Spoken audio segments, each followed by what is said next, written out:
Chasin the Racin, powered by Colchester Kawasaki. Part of the Global Moto Group, we supply new Aprilia, Moto Guzzi, Vespa, Royal Enfield, Kawasaki, Sim, Mutt and Benelli motorcycles. 3, 2, 1, and welcome back to Chasin the Racin. And tonight I am joined by the mysterious, wonderful Christian Iddon. And why mysterious? We are. You know what I mean? Yeah, you just turn up now and then, and it's great. You're always busy. You're always going fast out on bikes. You are mysterious. Thank you. I love it, mate. I'm all about it. I'm feeling the energy. Now, the best thing is, it's a recurring fashion on this show is me doing the lack of homework. And lucky for me tonight, Christian Iddon is you've just blown yourself completely out the water in professionalism here. Can you just reveal that little... I brought a notepad. I love it, mate. And I tell you what, I'm going to let you, because you deserve the chance and the honour to introduce our guest for the evening. Tonight we have the man, the legend, that is Michael Laverty. The man who has done anything and everything in motorcycling is sat with us tonight. He's going to have our first round of applause on the podcast, I think. That was very good, that, Christian. I'm all about it, I'm mate. the build-up guy. I love it, mate. And I tell you what, like, on the way down, like, Grace, God love her, like, she's come down with me. She's been cursed with my company for the entire way. We've been stuck for like 10 hours. She's sitting in on this pod to keep an eye on us, by the way, for people watching or listening back at home. And all the way down, I'm going, how am I going to do? Me and brain just went into a fart. You come around the corner, Christian, you're like, oh, we're teammates. You have no idea how excited I am right now. You know what I mean? And I'm going to start this off. This is going to really set the tone now. So, Michael, first question. I love it. Are you nervous? He's a commentator, and I love it. I love it. A little bit. Who's the best teammate you've ever had? Oh, it threw me right under the bus at the first hurdle. And that's page 1. It is, yeah. There is nothing in Look, it is empty, I told you. Actually, I was disappointed you needed to write notes, considering we've been mates for years and teammates for 2 years. But Are you the first lads in history to be actual mates and teammates? Well, we'll find out when he answers this question. Can I plead the fifth on that one? Not Chasin the Racin. I'm going to answer it. So from my side, Michael is the best teammate I've ever had. So, like, you know, in racing, you've got all this, like, oh, well, let's be friends and let's work together, and, you know, it's good for this, for the greater good of the team, and then when we're both out front, we'll just race each other. It never happens, right? Michael is that guy. Right. Unbelievable. And even to the point that, I think it was Assen, I cleaned him out proper, and I mean, like, wiped him out so hard. The glaze in your eyes when he said that. I didn't crash. I finished quite respectably in that race, to be fair, while Michael picked himself up from the gravel trap. And I got back to the garage, and the eyes were bloodshot. You know, the veins were popping out of the head. The fists were clenched, and I was ready for the full Northern Irish. Full Northern Irish. All I knew was that my big conch was going to save the rest of my face from what I was about to get. And he came up to me and shook my hand, and that is the measure of Michael Laverty. Even when you've done something completely terrible to him, he's the nicest guy on the planet. Well, I remember being angry. I do remember being proper pissed because it was my teammate who took me out and coming. I don't actually remember coming over to. Was I going to? You seemed angry. I was scared. Angry, but yeah, at the same time, I always got it. And there was a slight door open. Christian was always aggressive, so you got to expect it. But yeah, it was one of those. Whenever your teammate puts you in the gravel, and we had a good race together in race 1 as well. We were pretty close on pace that day. So yeah. That's it. For our audio listeners alone, the hand gesture there was like slight. Yeah, and we're talking a fag, baby. That's all we need. He understood. There is a potential that he was bloodshot, he couldn't see, and he was looking for someone just to help him to the toilet or something like that. And you're like, oh, what a gentleman he is, my God. To be fair, I got on with most of my teammates, and we did get on really well. We trained together pre-season and everything, so we had a good relationship. And Christian had a really close friendship with my brother Eugene, so we always sort of knew each other for years ahead of it. But yeah, it's a hard one when you're put on the spot, because I did get on with every teammate. I think the only teammate probably I struggled the most with was Tommy Bridewell, because he actually wanted to fall out with me, but we never really properly fell out. Tommy, I always thought, would be better in a one-man team, as he was with the Oxford Ducati for years, but he seems to be working well with Glenn this year. But yeah, Tommy was probably the hardest teammate, but we have a lot of respect for each other. But everyone else I got on with, and I think you were probably one of the easiest teammates I had. We did have a proper good relationship. We actually genuinely wanted the best for each other. We wanted to improve the bike. We wanted to genuinely sit down, work out where we could both be better. And we did have a few good tough battles on track, and obviously Some other ones. some tough ones. But no, I think that's the best way because it made the whole garage environment quite enjoyable. We had good fun, both 2016 and 2018. I think. Mega. I've been very lucky that I've been to TAS. Can you call it headquarters? Yeah. Would you call it headquarters? Yeah, call it TAS headquarters. And the photos, you could just tell they were good years because all the photos are just you lot. And Well, the team, so many of your years were with that team, weren't they? But let's go right back because obviously Laverty Brothers Racing. Yeah. It's a thing, it is a big thing. Obviously, you've had a lot of success as a family. How did it all start? Yeah. Your dad was racing? My dad was a racer, yeah. So my dad was a road racer in Ireland. Whenever we were young, we all had little bikes riding about on the fields at home. We grew up on a farm. And there was no real desire to race. So through our younger years, we rode, and me, John and Eugene rode together. Eugene's got a twin brother, Eamon, who also had a bike and rode a little bit, but just never really had the bug for it. And it was only local friends that decided to go race schoolboy motocross, and we were like, oh, we'll tag along. I think I was 9 or 10. Actually, sorry, I did have a previous, I think it was maybe 6 or 7. My dad took me to a race and I cried, was scared because I had to ride. I was in a little QR50 Honda, and that time there was no automatic class. So I was going to go in with the 60s, and it scared me. I think I'd maybe done a lap in practice, come in and cried, and I was like, no, just go home. And then 4 years later, whenever I was a little bit older, and I was actually on an 80 Kawasaki. We went and rode Desert Martin, had a few practice days, and then decided to race schoolboy motocross, and then realised I was actually on a bike too big for me, so I went back down to 60s. Me and John raced 60s, Eugene raced automatics, and we started a family-run motocross team that run for 6 years. And then all of a sudden, 1998, I decided to take up tarmac racing. And that, again, no real desires to change. It was circumstances. Joe Miller, who run the 500 Grand Prix team at the time, was local to us, friendly with the family, and at the time he was sponsored by Honda Britain, Honda UK, and they were going to move into 500 GPs with the V-twin with Scott Smart, and as part of the package they got an RS125. So for my first year of racing, I got sponsored with a brand new RS125 from Joe Miller. I did a couple of club races at the end of 1997 just to try out and see if I liked it. Did he cry? I didn't cry that time. I'd grown up a little bit by then. I was 16 years old and decided... Future MotoGP rider crying at every first time. So yeah, then the family-run team went from a schoolboy motocross team to tarmac. For me, I was the only one old enough. I was 16 that year, and I raced. And then the next year, John turned 16. He could get a license, and he joined Road 125. And then a year or so later, we doctored Eugene's birth certificate. He started a little bit too early. He wasn't actually old enough, but we got him a 125 before he was old enough to race. How much did you doctor it? I think it was only just maybe a year and a half. My mum would know better, but yeah, we had to... So your mum did it? My mum did it, yeah. Okay, now this is pre-computers. It was Tipex. Yeah, exactly. So we had to get him... We got him an MCI license. I think he maybe 14 and a half or 15, and back then you had to be 16, or maybe it was actually... There's 5 years of difference between me and Eugene, so maybe the age limit went down to 15 and we started him at 13, something around about that. But we definitely did modify it because at that point, as a family, we were travelling over to race in the British Championships, and Eugene and John managed through our uncle took them to schoolboy motocross racing for another year whilst I moved to tarmac. And then the next year when both me and John were racing, Eugene just had to take a year out, so he had a sabbatical because there was no funds and no people to run him, so he just waited and learnt a lot hovering in around in the background. And then once we just decided, right, we're going to have to get you racing, and back then we modified the birth certificate and got him out a little bit early. So was that a discussion at Christmas? I don't actually remember. I'm trying to picture the family round, you know what I mean?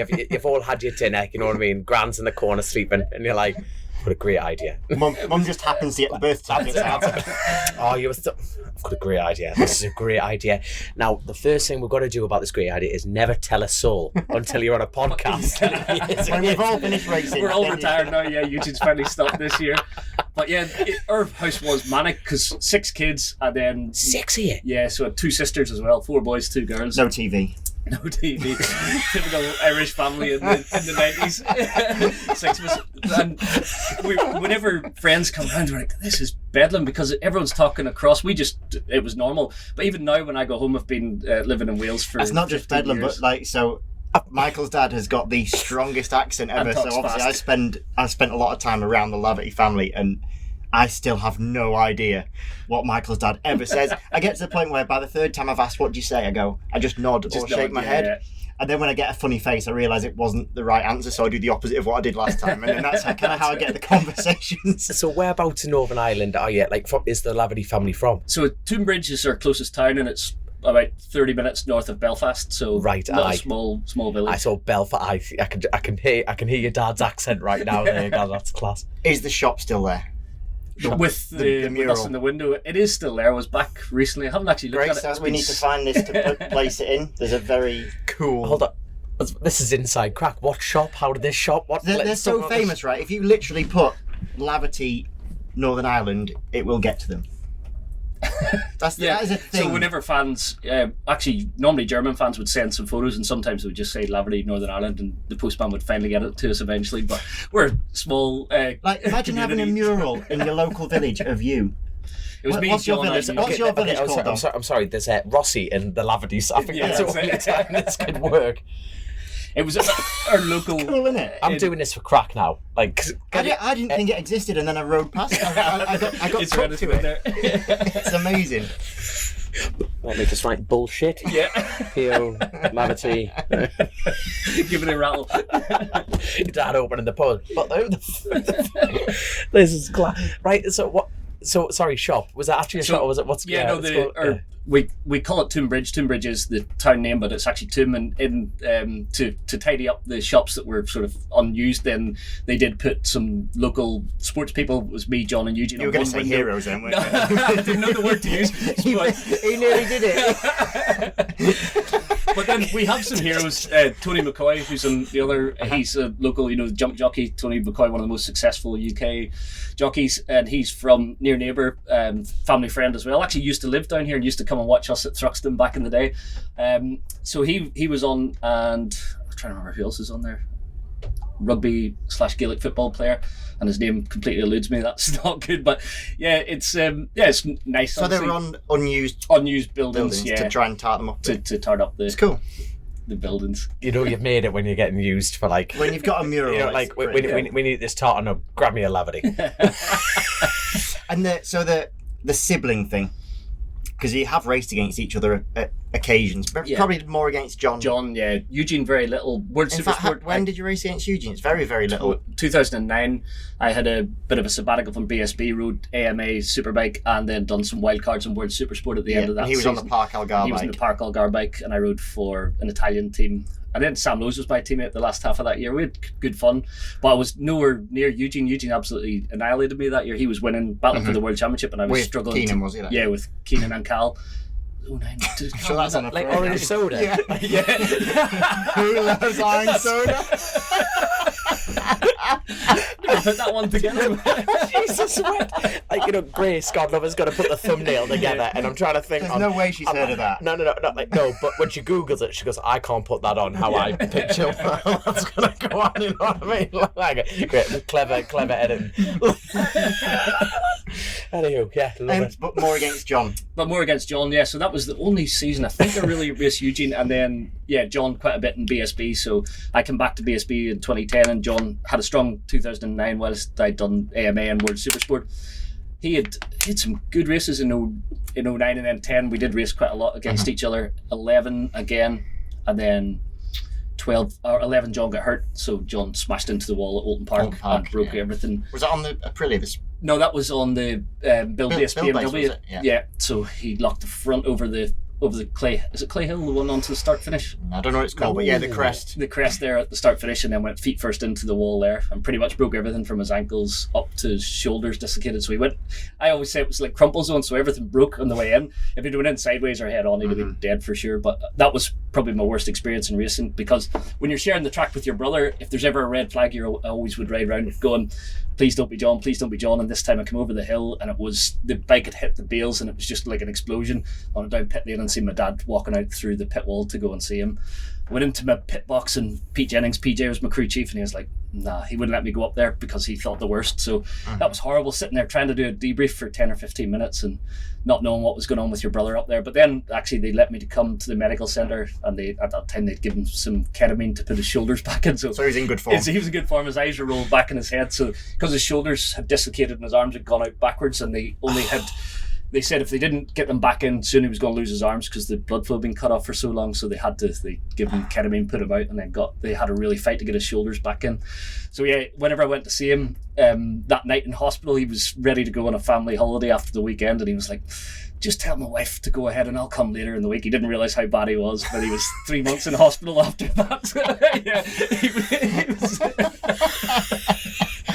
But yeah, we got to it quite quick, but we're talking about the siblings, and that was probably my worst experience in racing, and that was when I was racing against John. He did come back from that. He came back to race again, just for a short period, I think more to prove to himself. So that was a split lath afterwards and stuff he rode, came back to split lath, in 2012, and then pretty much retired at the end of 2012, so he did make it back, fully rehabbed himself, and then during the rehab learnt a lot about it and decided to become what I think is one of the best osteopath physios in the sport. So a lot of the top riders do work with him. Because he then ended up working with Eugene as well, didn't he? With Eugene, with Chaz, with Tom Sykes, with Leon Haslam, with a lot of the World Superbike boys. Still, he was down with Tom Sykes this week working on him. So he does. Yeah. He's we had a guy called Mickey Kerr in Northern Ireland who a lot of racers went to see as well, and he's just one of those quirky people who knows everything about the anatomy, really outside the box thinker, and he's the one who trained John initially, but yeah, John's picked up a lot of his traits and he's very, very good. And John's still in the paddock now? John's still in the paddock, so he's working with Leon Haslam's team, with the McManus boys. He's he helped Leon manage the team originally. Now he's more on the crew chief side, but yeah, he does a bit of everything. So he come to help us in Assen recently at the Moto3 and was working with Scott and Josh there. But yeah, he's good because he can go out on track. He's got his eyes and ears, he knows what's going on, so he can give them feedback on setup and riding and everything, but then can also treat the body and treat the mind away from the track. So yeah, he's a good asset to have in your corner. My God. Sorry, I felt like we literally just jumped like a massive... No, it's great. And that's what the show is about, you know what I mean? There's definitely no script for this place, I'm telling you that for now. But like, I want to go back to, that forged certificate, you know what I mean? The whole you know what I mean? The whole family have gone over. And you took the first step into tarmac racing, and did you immediately just fall in love with tarmac racing, or was it because your dad was doing it, or like... It was strange because I whenever I raced motocross, I loved motocross and knew everything about it. I was so into it that I almost lost touch.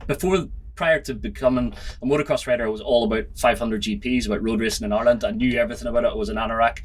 And then I lost that window when I was from 1992 to 1997 when I was racing motocross. Not that I still watched the 500 GPs and the TT and everything, but I wasn't as passionate about it. And then when we went and rode a local track at Nuts Corner, you could go and rent it for an hour for 45 quid back then, and you could go and ride. And Chris Dowd, family friend, was running a road race team at the time, and he borrowed a bike off of another Northern Irish racer, Jeff Shaw. He loaned me a 125 to go and try out. And the first day I rode it, I was bolt upright. It was really awkward on the bike, but I loved the feeling. It wasn't really the feeling of speed, because in a 125 on a small circuit like that, it's not so fast. But I loved the sensation of everything. The transition took a little bit of time. I continued to race schoolboy motocross the rest of that season, and then whenever the motocross season finished, I raced. Mondello Park was my first race, then 2 races at Akadui, and I decided, I want to do this. It took a little bit of time, and then I almost just drifted away from motocross entirely, and then the bug bit, and it's funny how it happened, because I had no real desires to do it, but once you go and experience it, it is just a different thing altogether.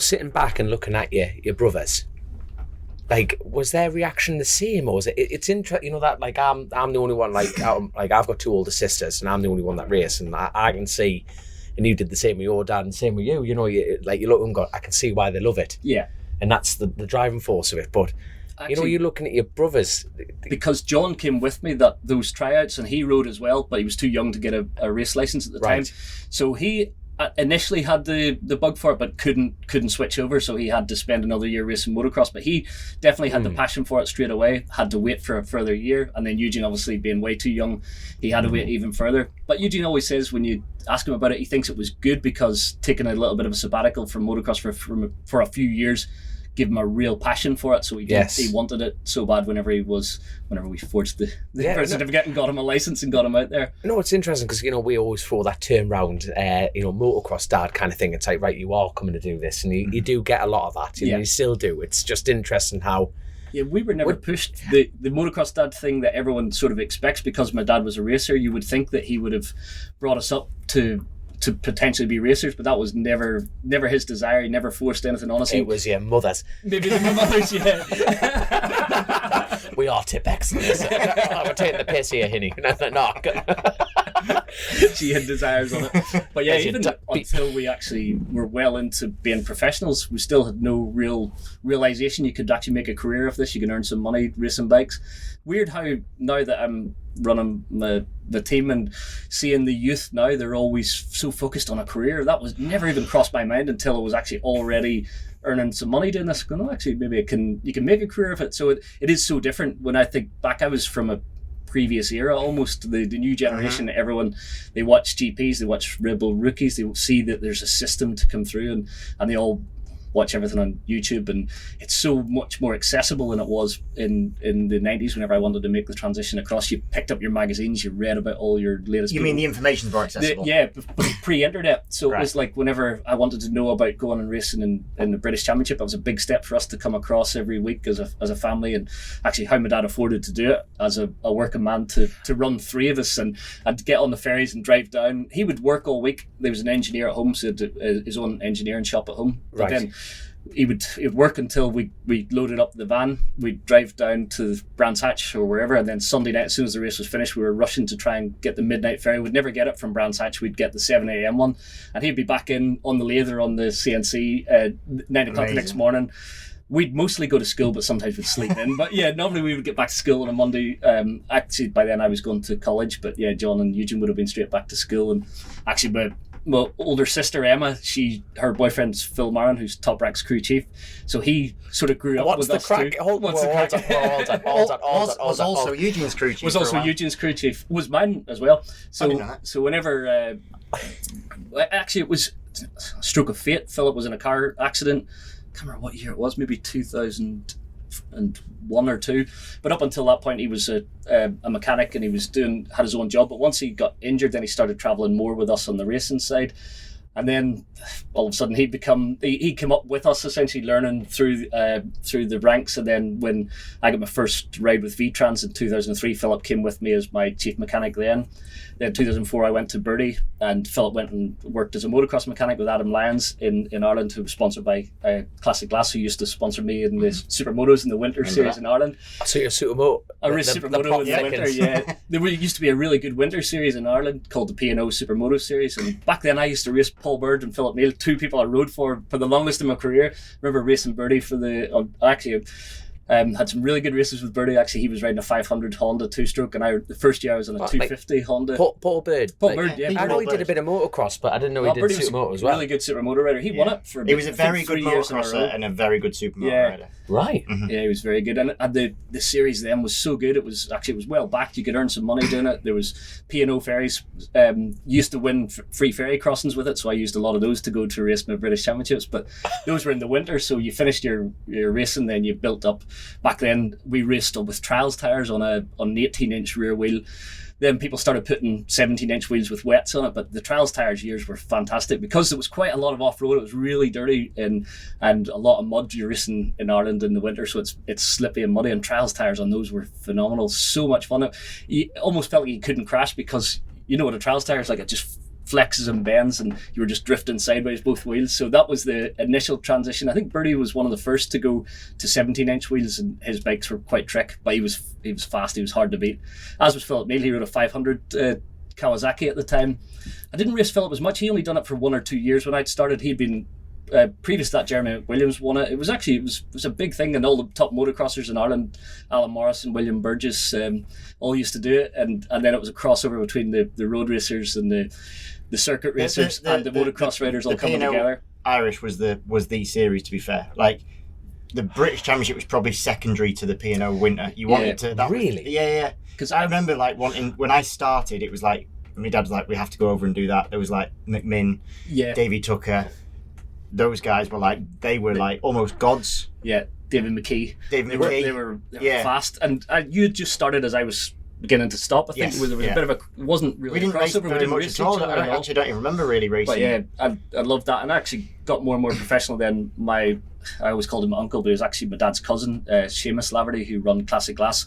I had such a setup. He built me bikes. I had an RS motorhome to go and do it. Even at one point, I went and raced a couple of World Championship rounds in it. With in what was that guy that ran that team? with Steve Woodhouse. That's it. Yeah, so we went down there and done that.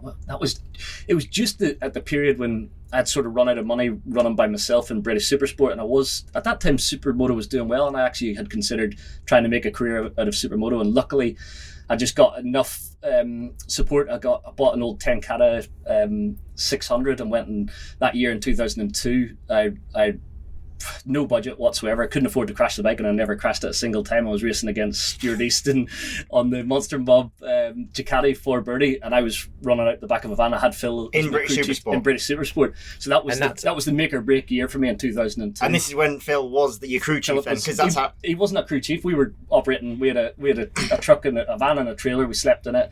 We drove to Holland. We picked up the bike off Tenkata. And that was the game changer because it was fast. It blew up a few times, and luckily Joe Miller paid for the engine rebuilds. Otherwise, we wouldn't have made the season. So he continued to support you throughout all this. Yeah, so he had sort of waned a little bit, and then he's in 2002 he said, I'll buy you a new bike. So I was going to build it from scratch, and then I met Mark Hanna, who still works in the paddock now, and he had worked with Tenkata, and he was like, just go and buy a fast thing, go and buy an old World Supersport bike. And fair play, Garrett did give me a trick bit of kit, and then it had WP suspension in it. I came back and K-Tech gave me some suspension for it. Like I said, no money. They didn't charge me at the end of the year. And I remember Chris Taylor just saying, I don't remember doing anything for you. And it was actually brilliant in those days because how little money I had to do it. And I won 3 races and had 3 second places out of the 6 races I finished the second half of the year. I think I finished 3rd in the championship.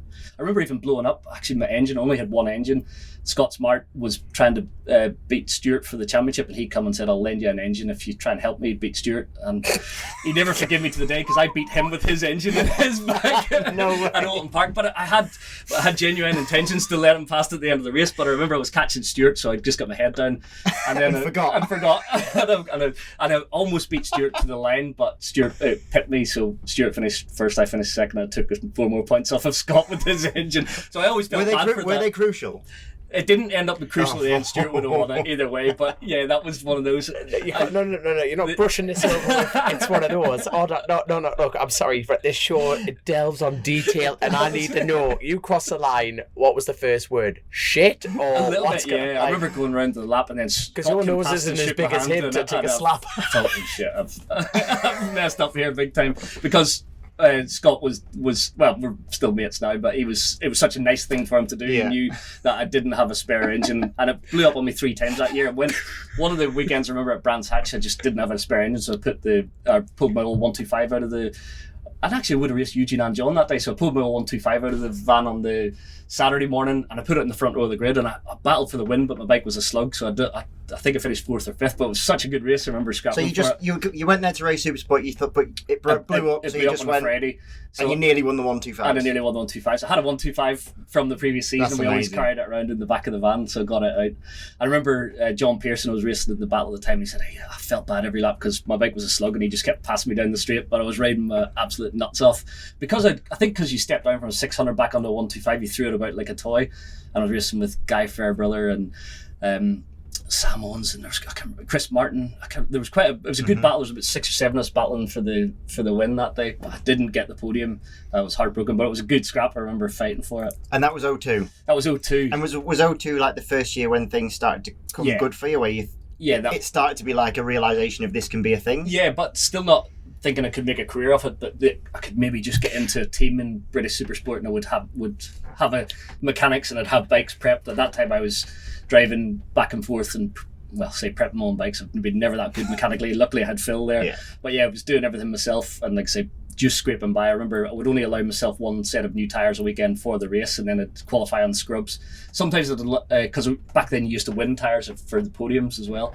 Actually, I remember I finished the year because I was so tight, and I had about 10 vouchers left for the tyres. Because you used to win, whatever it was, 3 tyres or something for a win, and for second or third. So I was so tight then, I hadn't used up the tyres because it got used to making it through a weekend with just one new set or two new rears and one new front. And then I got to the end of the year thinking, I've got all these vouchers for tyres. I'll just get them next season, cash them in and sell the tyres. And then Dunlop didn't give them to me because I'd moved to V-Trans and went to Pirelli. So I was heartbroken. I was like, so yeah, but back then, like I said, it literally was just scraping by. My dad financed it. Joe Miller bought the bike, and I don't know how I was actually racing in Ireland back then, and there was some cigarette money, so you could race in the Irish Superbikes.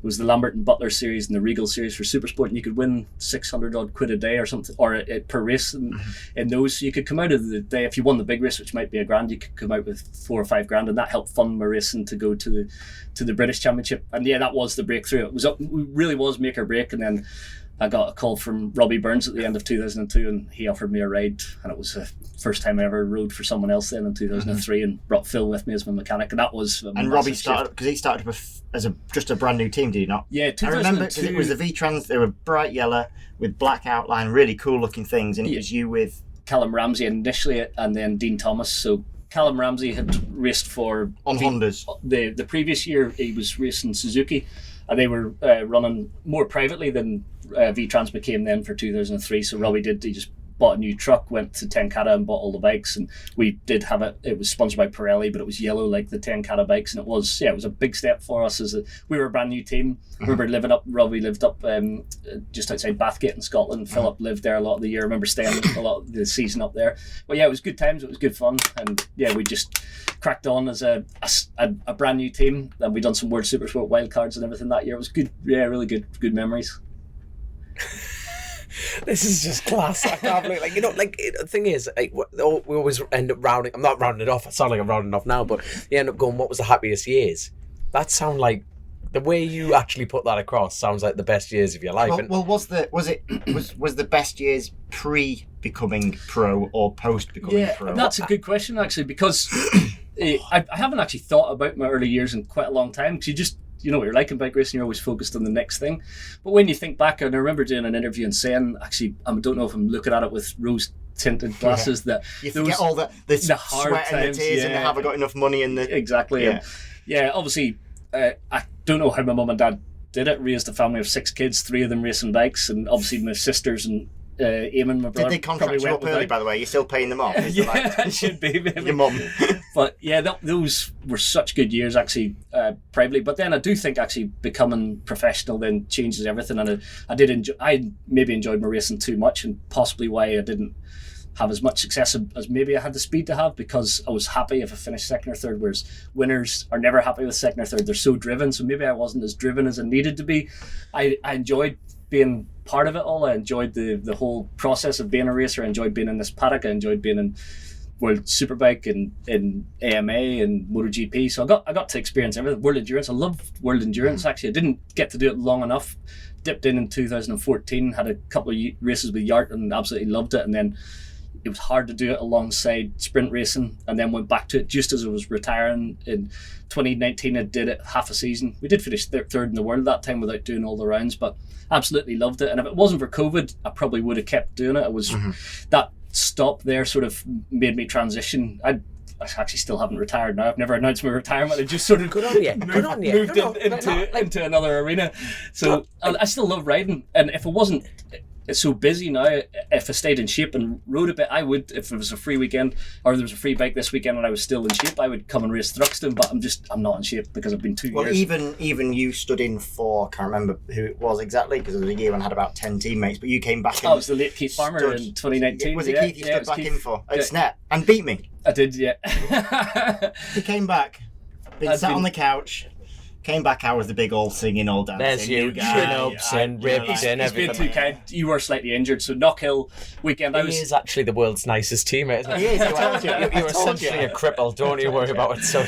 But I was in Laguna Seca with Chaz. I was working as his assistant then in 2019, and I remember watching BSB that evening in the hotel, and Keith had crashed and got hurt, and then you crashed and got hurt, and I was like... So that was the Knockhill, that's when we both had bad legs? Yeah, you both had bad legs. So so basically at Knockhill, Tyco BMW went home with, out of 4 legs, only one that wasn't broken. Yeah.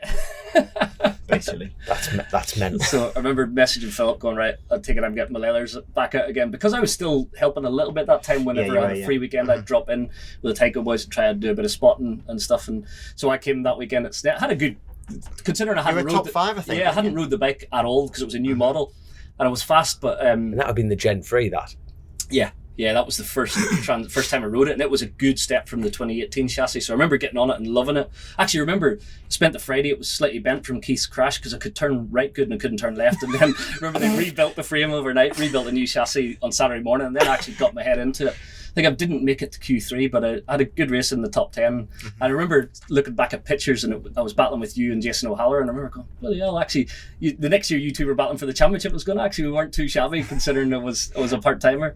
Sorry, I think I blacked out slightly at the beginning. How long were you on the couch, like being a couch potato? Yeah, I just hadn't raced that year, so that was 1 year out. I think you'd done some endurance already that year, I had maybe done Le Mans 24 hours. So that's it. 2019 was my first year full-time TV, but I was doing a bit of world endurance, so I'd raced Le Mans 24 hour. And actually, I remember because Keith Ewan always gave me stick because we had a lot of drink and a lot of food that week in Texas, and then I flew home from Texas, and the Monday was on track then that weekend for Le Mans. I was fast, I was still good. You were carb loading? Yeah, I was carb loading, that's it. I tell you what, I'm so happy you said you drink, 'cause that was going to be my questions. Do you actually have a drink? Because I can just see you sitting there watching the telly gun. I've still fucking got it. Where's my phone? Phil, I've got the levers. There'll be a bit of a squeeze, but I'm having them. It's funny because I never drank through my racing, but not through choice, just I didn't like it. So I had some mates at home, if I would go home in the winter, they'd absolutely poison me with alcohol and I'd go, never again. So I literally didn't drink all season because I didn't want to, but now... Flush training.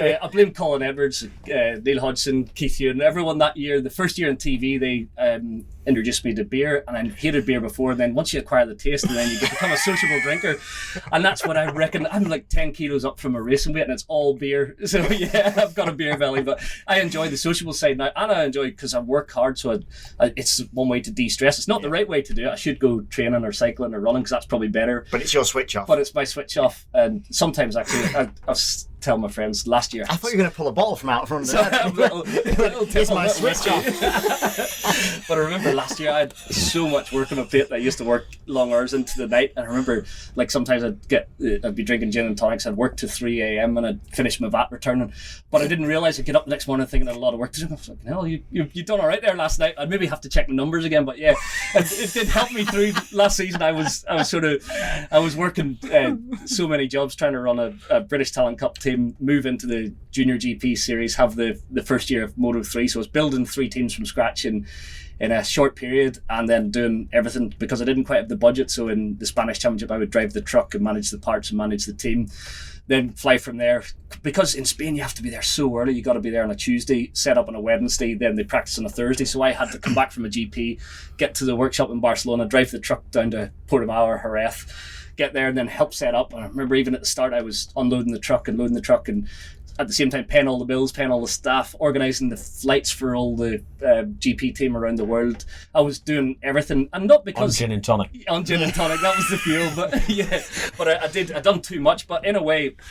Wow. It was really good because not only this, Michael also has a beautiful family at home, so there's family life as well as that. Yeah, that was the big change. So at the end of 2021, when we announced the team, I'd just had a baby boy. So Leo was born September the 1st, 2021, just as we announced we're starting up a race team in Grand Prix. So luckily, my long-suffering wife Jodie is very understanding, is passionate. Do you know what? She's so understanding. Well, I remember the first time we went testing, right? And you know how it is. You go there and you were away for like 2 weeks or something.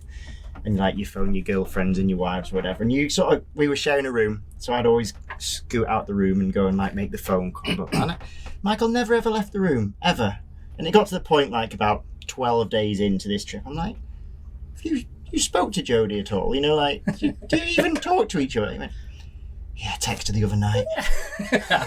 And that's why I'm happily married. To be fair, that is a happy marriage. And that's why it works, actually, because whenever I go away, Jodie leaves me to do my own thing. We message on WhatsApp and send video messages now more so we communicate because of Leo. But prior to Leo, we probably he's got his head stuck in the toilet. LOL. Yeah, Jodie would just leave me crack on. But yeah, so no, she's been. If it wasn't for the support of Jodie, I probably wouldn't be able to do all I've done over the years. She's been so supportive and understanding understanding. Most of my friends would not be allowed to go away for. And for those that don't know, that's Chaz's sister. So just Jodie. to tie all this in nicely. It is. It's very nicely tied in. Slightly incestuous whenever you think of the motorbike racing world is. It's like a family tree, but no, you got Northern Ireland and Wales. Good. There's quite a. It is still. But within this group, there's this absolute like motorcycling gold within a very small.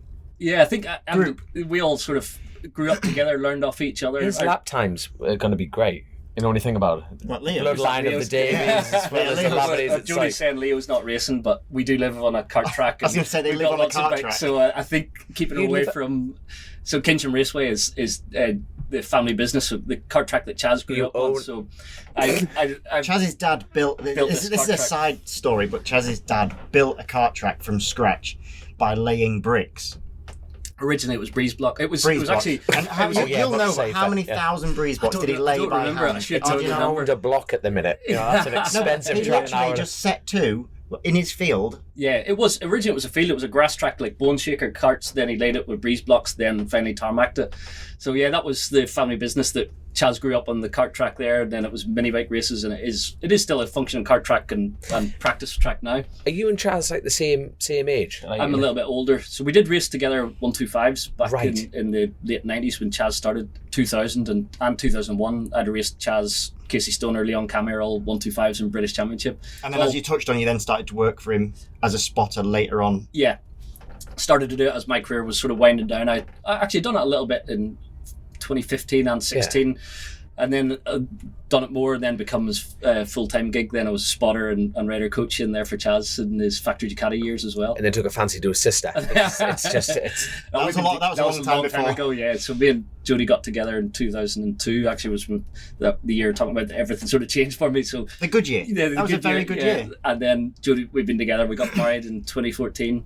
But yeah, Jodie's been there throughout. So I never raced Chaz much after that. The same that 2009 year I said about racing Eugene. Chaz done a few wild cards for Triumph and World Supersport, and I remember having a battle with him in Imola and a couple other places. But yeah, after that I never shared loads of tracks on supermotos and motocross and pit bikes, but never really raced Eugene or Chaz after that. So yeah, but yeah, it was a good time growing up, and like I say, the intertwiningness of it is there's a lot of crossovers with Philip then becoming. There's nothing blood to blood, but it just seems a little bit funny. Yeah, exactly. Yeah, nothing blood to blood. Yeah. But it's all a small circle. But yeah, I think Philip went on to becoming one of the best crew chiefs in the world.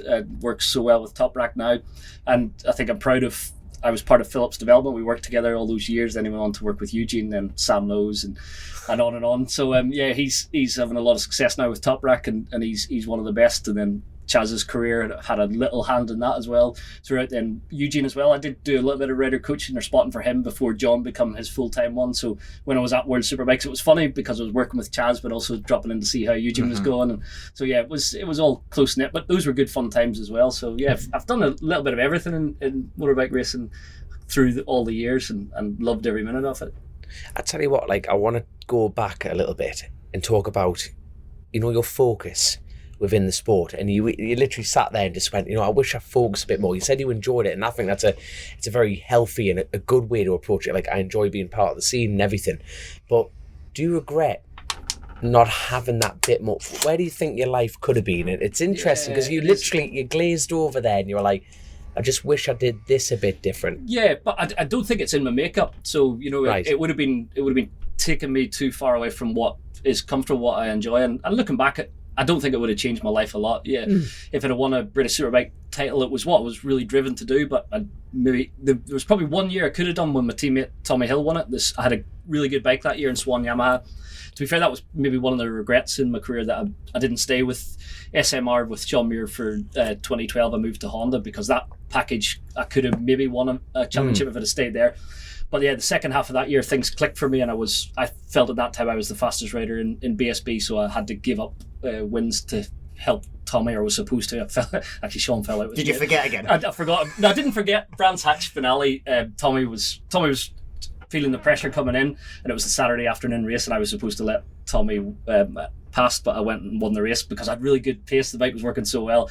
I was out front, Brooksy was chasing me, and I was like, well, what am I going to do? I was getting the signal on my pit board every lap, but Tommy wasn't there, so I went on and won the race. And that evening Sean tore up my contract for the next year. But then we patched it up, and in the end I didn't stay. But yeah, Sean Are we was talking not physical, like stood there? No, he didn't actually do it, but in his head he had done it, metaphorically. But I went around to his motorhome that night and apologised. Said, what was I supposed to do? So that was, obviously you get a little bit of team orders in racing, and I completely wanted Tommy to win that weekend. I was genuinely happy for him the next day when he did win, and I did help him in the last race, the Hopper and Tommy. So I had the best view in the house. I sat shotgun to Tommy all race long, the final third race. And I could you have had any hand in that? I could have, yeah. At one point, I almost thought I'll try and pass Hopper about 5 laps from the end when Tommy went to the front, and I went for it at Druids, and I backed out because it was going to make contact. And I was like, I do not want to be the one who takes down this championship. So I was trying to do my best for the team to get in between to give Tommy a little bit of a buffer, but then it wasn't going to happen cleanly. And annoyingly, I went one fork rate stiffer for the last race, and the bike just wasn't as good. It was sitting a little bit high, especially as I wasn't attacking as much because I was sitting behind. So I remember thinking, I don't quite have the pace I had when I won the night before. So I won that race with such good pace consistently in the 25s back. That was 2011. Flip, we were doing 26s this year, so that shows how fast it was. It's funny, I was watching the race the other day, and you boys were lapping mid 26s in the first race, and he was sounding over going, we were trying to tell exactly that. You just asked me. I've still got it. But yeah, that was Jody, get the ladders out. But that bike did. I'm needed. That was the next World Superbike chassis. That thing was. It was probably the best bike I rode. Some of the Aprilias I rode when I test rode the GP bike for them was maybe a bit better, but that package was fantastic, and I just wish I'd have unlocked it a little bit sooner. I unlocked it at Cadwell Park when I decided to turn off the anti-wheelie, and from Cadwell Park to the end of the season, the thing was an absolute weapon. I loved it, and then I left. The rules did change the next year. All the electronics disappeared, and I went to Motec, so you took a bike that worked good on Morelli and you had to adapt it to Motec, so maybe it wouldn't have been as successful as, hindsight always makes you think. But yeah, that was probably a big mistake looking back that I didn't stay put with Swan Yamaha then. And is that one of your biggest racing regrets? Maybe, yeah.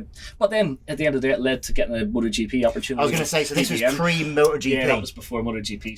So from 02, things progressed pretty quickly. You did a stint in Supersport with the Vitrans. You went to Superbikes for a year, then dropped back. I'd one year with Monster Mob, Ducati and Supersport. I rode the 749 for Birdie, and that was my first year with Birdie in 04.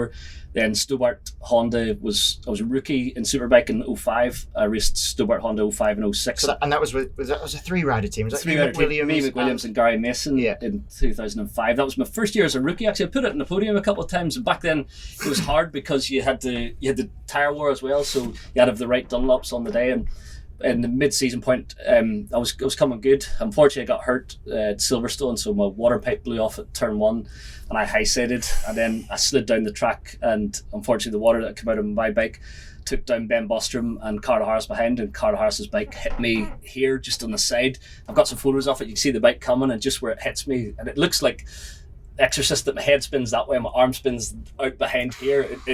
I never broke anything. I was quite fit at that time. I was quite flexible, and I think that helped me. So I got away with just a massive hematoma and a lot of internal bruising. But I wasn't the same again for a long time. It took me until the whole 2006 season. I struggled. I was teammates with Michael Rudder, stayed on Superbike with Birdie, but I just didn't quite have the same speed as I had as a rookie. And then I went back to Supersport in 07, and that was my first year with Philip Neal with the Taz team.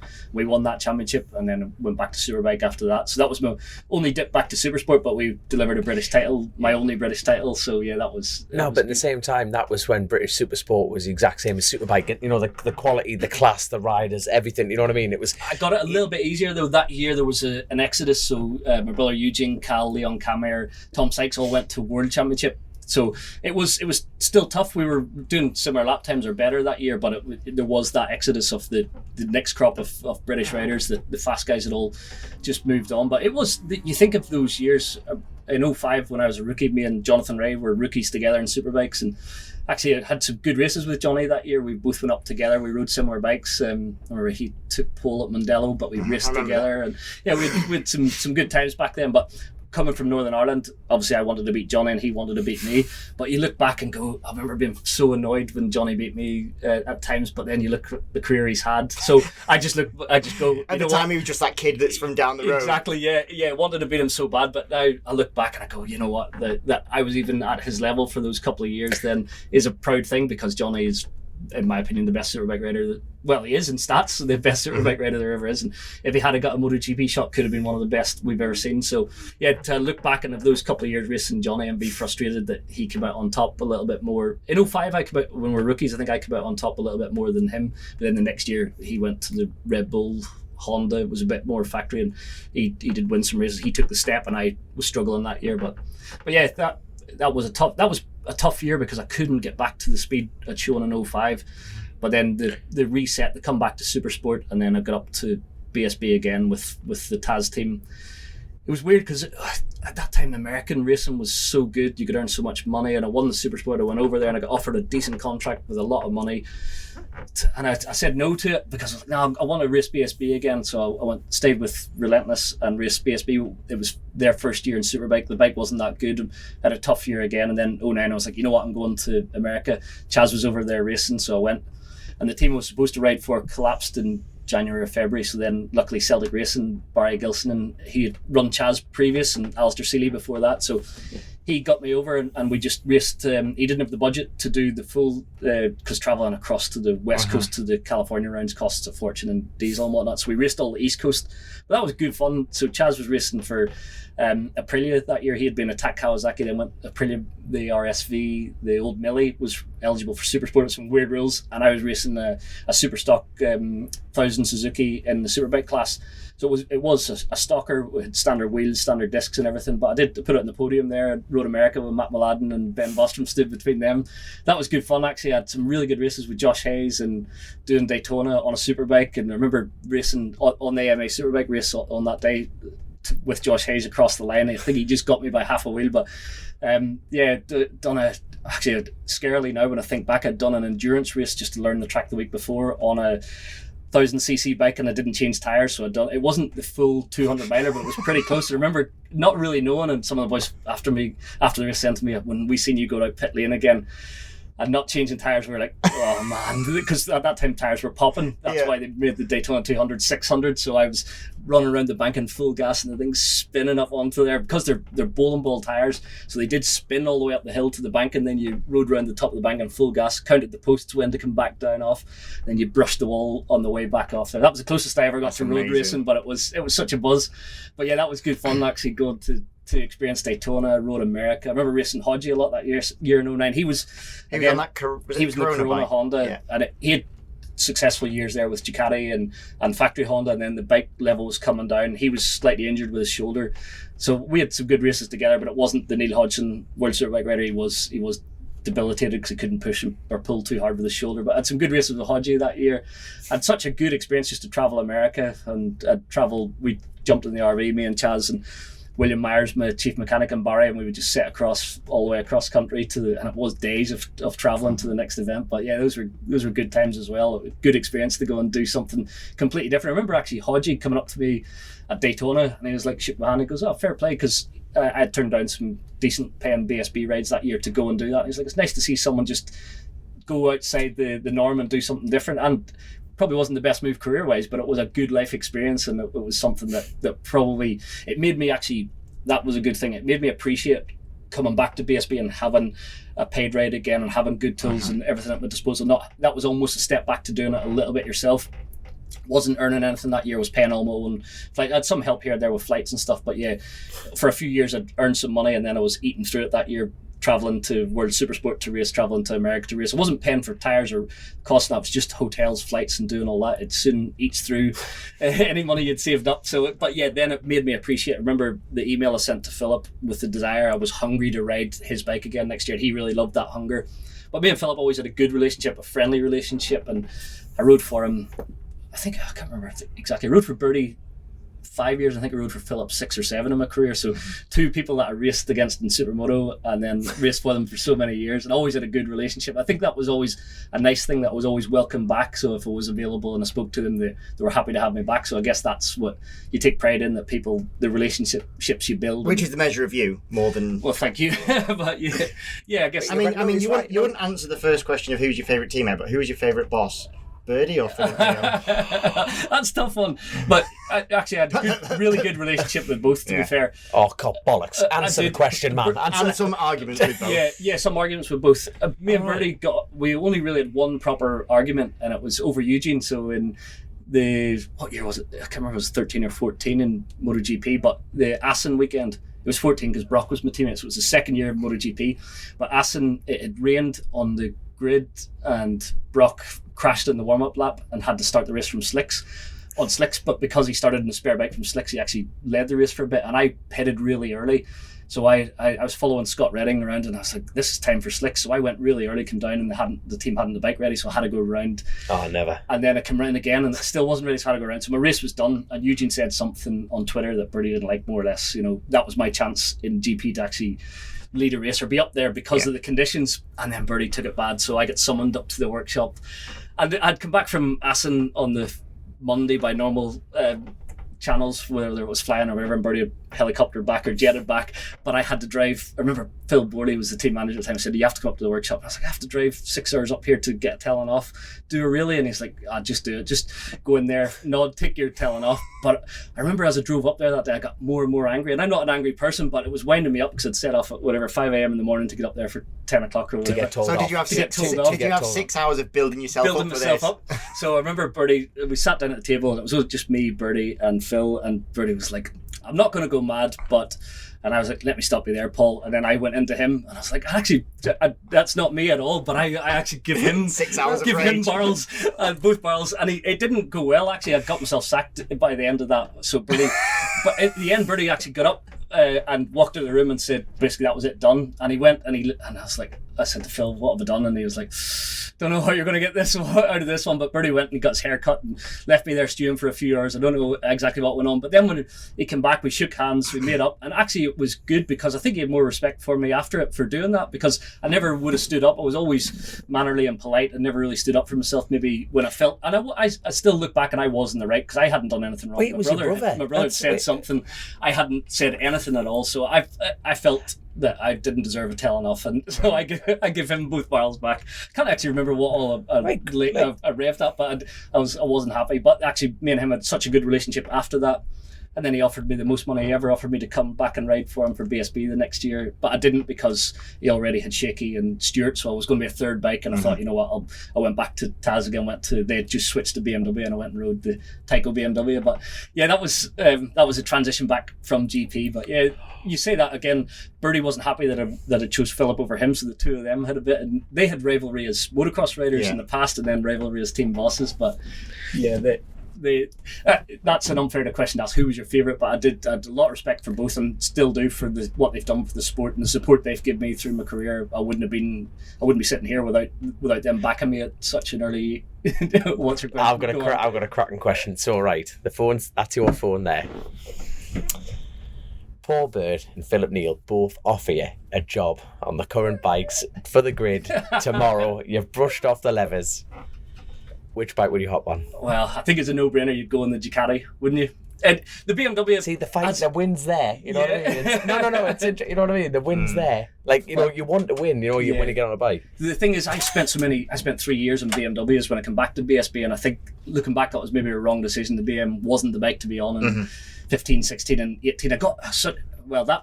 Actually, when I look back, my regrets are 2017 when I rode for Raceways, the McGams Yamaha. Yeah. Their first year in BSB. When it was the black bike. The black bikes, and me and James. So that had the potential to be so good, but it was such a horrible season. It was the most head scratching I ever done, that I couldn't find answers, and I was like, I've lost it, I haven't got it. And I remember actually the team asked me to go and see a sports psychologist, because I talk openly with my riders about the help you can get, but I always felt strong mentally. But I remember the team, I had such a problem with chatter for the first half of the year, and I remember they asked me to go and see a sports psychologist, and I was like, I don't see how it's going to fix the chatter, but I'm happy to do whatever. And I went and seen them, and actually it was a good experience because it made me realise I wasn't enjoying it. I was putting too much pressure on myself. I was not having success, or it wasn't even the lack of success, it was the lack of answers, the chatter, the struggles.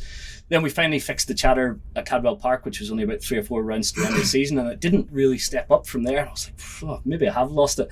But actually a lot was electronic. So even though Motec's like a control ECU, you think you can't do a lot with it, but the way the torque was mapped, it was for a rider to open the throttle aggressively, and I've always been really gentle, really smooth, and it just didn't work. And then for the very last round, I got to change the electronics to the way I wanted. So PJ was my crew chief, started doing it for me, and all of a sudden I was in podium contention. So I battled. I did get a podium in the wet that year, but I struggled so bad until the very last round at Brands Hatch, and then everyone thinks, oh, he just wants a job for next year. He's got his finger out of his ass, but actually it was genuinely a massive change.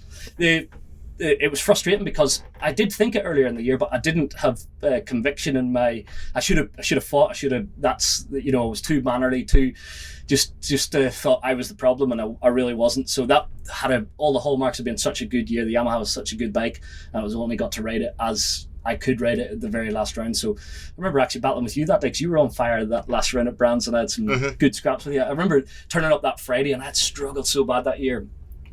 FP2, I went out and put it P2, and I'm like, bloody hell, it's not me after all. So it was such a nice feeling when you feel slightly a bit of redemption, or, you know, you realise you haven't lost it. It wasn't you that was the problem all along. But actually, again, in some ways, it was Raceway's first year as a BSB team, so there's always going to be a few teething issues. If you knew what you knew now with how successful they've been. Exactly, yeah, we'd have fixed it. But yeah, you had to learn the hard way sometimes. But at the same time, the problem was James Ellison was having success as my teammate, and I always thought, you know, previous years I battled James when I ran a BM and he was on a Kawasaki, but we were poles apart from in a couple of races. I wasn't able to touch him, but he rode in that manner. He was able to use that such a smooth torque model. And actually I rode the bike in 2019 again I was supposed to write an MCM feature at Cadwell. That test, the Thursday evening test, I got to ride every BSB bike, and I did write the article, but I don't know what happened, but it never got put to press. But I got Birdie give me a spin in Brooksy's bike.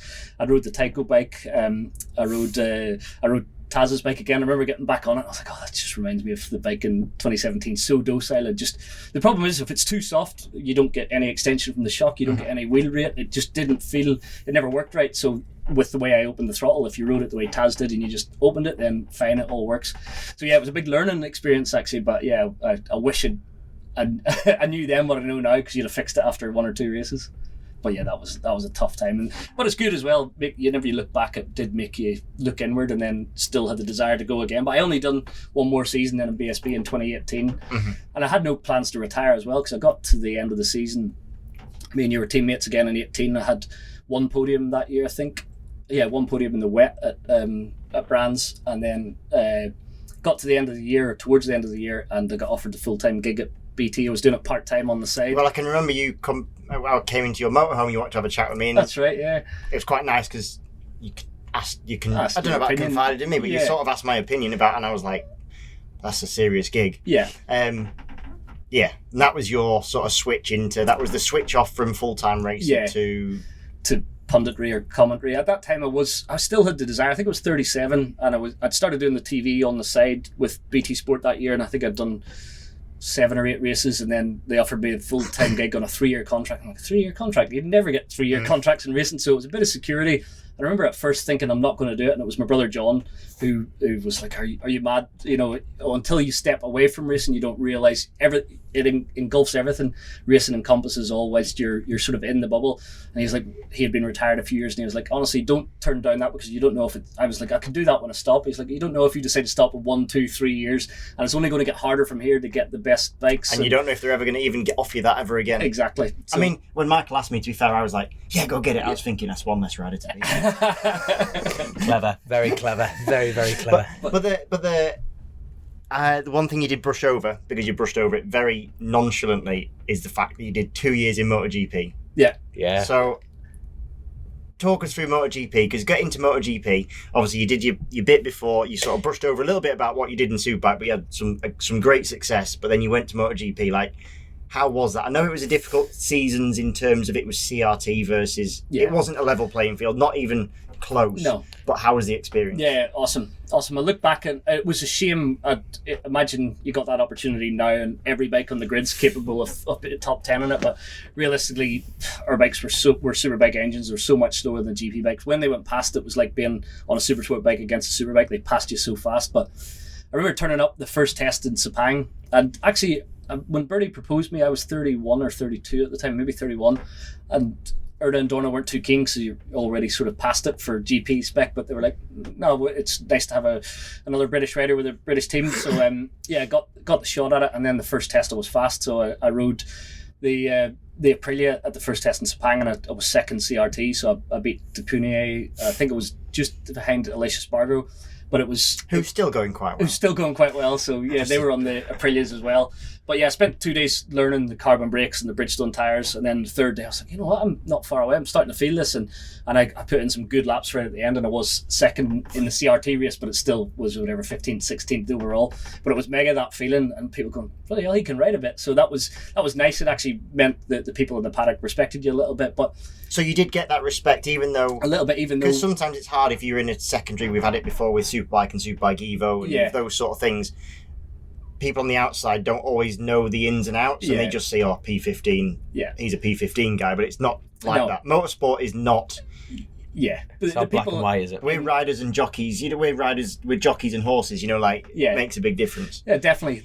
The tools I had, you were never going to be in the top 10. Every now and again, I could creep close. Remember Sachsenring getting within a second of the pole where time. The power wasn't quite a thing. And I remember high siding to the moon the next lap. But I was going quite faster in there. It was all about turning. You still needed the horsepower and acceleration. But yeah, when I turned up at round 1, my first ever GP in Qatar, and Jorge Lorenzo come and shook my hand and welcomed me to the paddock, I was like, oh, that's nice, as the world champion. I didn't expect it. Same Valentino Rossi come over and say welcome and just to introduce themselves. And at that time, you looked up to your idols, your heroes. It was nice just to be seen as a peer on their level. But then a year and a half in, and it just you become one of them almost. I know I wasn't at their level because I didn't have the machinery or tools to even give it a go, but it was a good experience. Colin Edwards was riding CRT, and obviously he'd come off a factory bike, and when you're racing Colin head to head and having some good battles with him, then the likes of Valentino gives you the respect because Valentino was Colin's teammate and knows the level he rides at. So I guess then you that's get that's class. It was quite a cool experience. But the hard thing was you never had anything at the end of the weekend. So I had my targets to finish within 1 minute of Marc Marquez. So if you could do that at the end of a race, you knew you'd done a hell of a race. But that's no one else appreciated. Whenever you nailed everything, you knew you'd got everything out of it, but then no one. But only 5 or 6 of you knew that. You knew it, exactly. Yeah. You'd scraped a couple of points. You'd maybe finished second in CRT because I never really beat Aleix much. He was. That was when he was on that Power Electronics Aspar bike, was it? The Aspar Aprilia. He had a little bit more over the rest of us.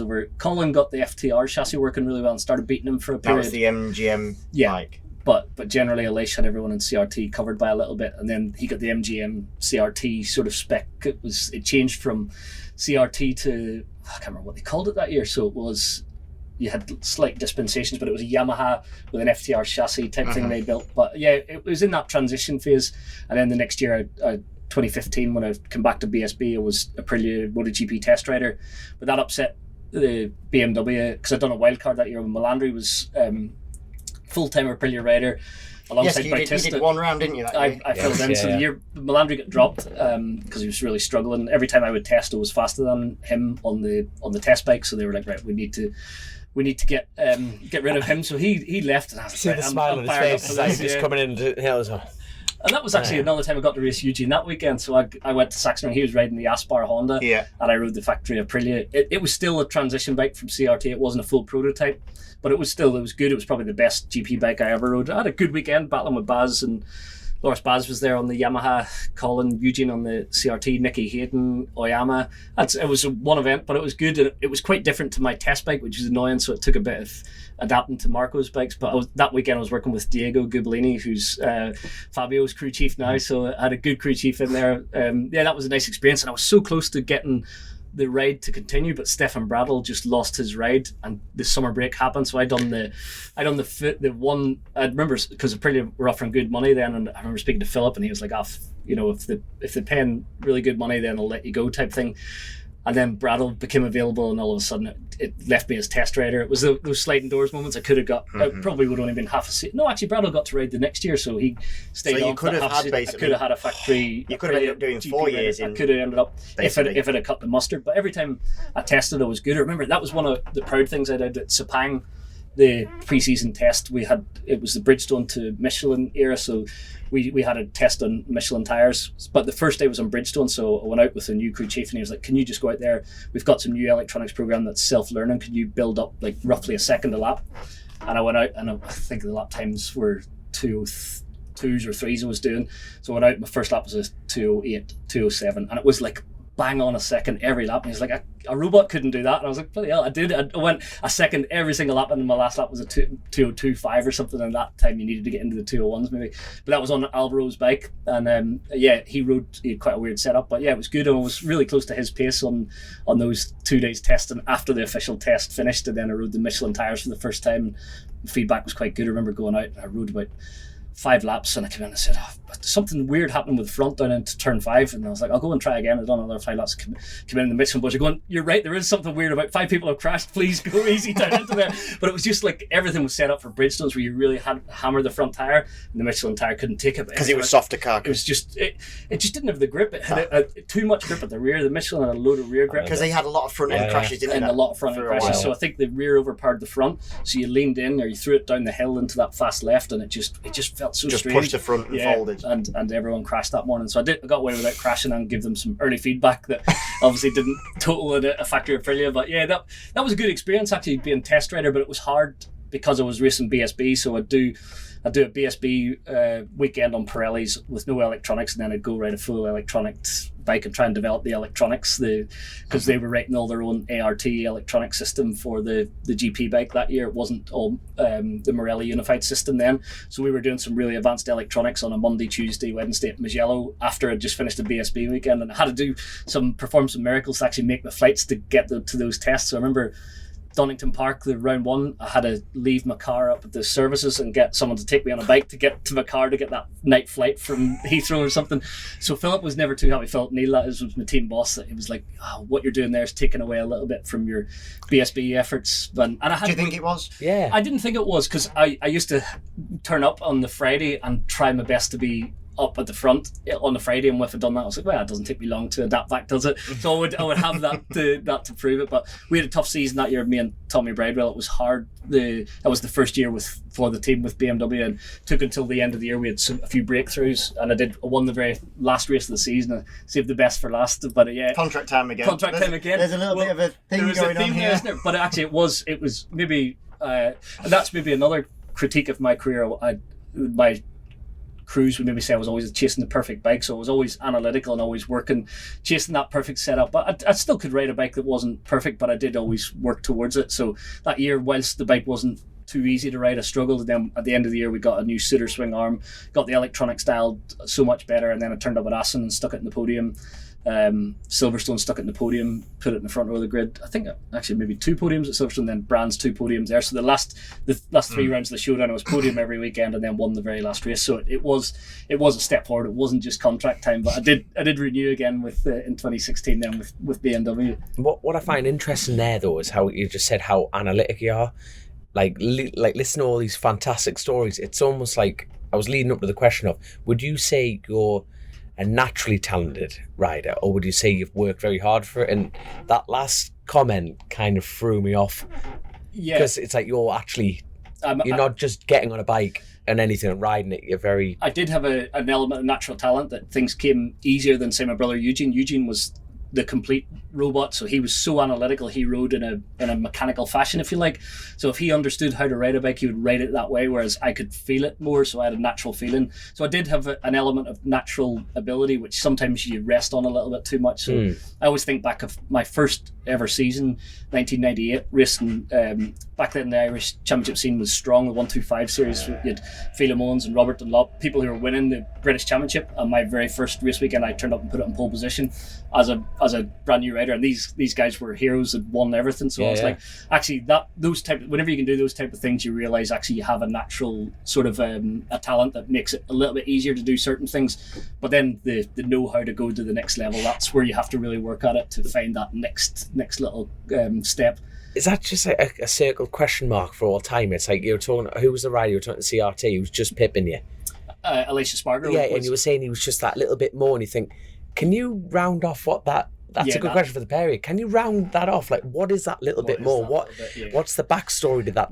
What is that? So it depends on the rider. Like I think a Marc Marquez or a Casey Stoner, they have that 1%, that natural raw speed that you'll never get if you don't have it. Yeah, if you don't have it, you'll never get it. I agree with that. I agree with that entirely. There's a few people. There's a very select few, I think, that you could never work your way to beating them. Yeah. Whereas Pecco Bagnaia has figured things out. Yeah. He's really again, clever in how he works, but he's methodically created the perfect rider and how he rides that Ducati. But the likes of a Casey Stoner, when he came back and tested it in 2 days in Sepang, was as fast as anyone. So he, like Casey, I always think back to Casey riding at our track at Kinsham Raceway on a 200cc 2-stroke KTM. It was an enduro bike, and he was there for a couple of weeks, and he spent the days just out there playing on it, setting it up, and he had a real understanding of the mechanics of how something needed to work, and he could figure it out. And I remember going away and coming back, I was racing or something, and or maybe I went back to Ireland, and I came back, and I've never seen anyone ride a 2-stroke like it on a supermoto, full drift, like right the way around the corner, and then straight into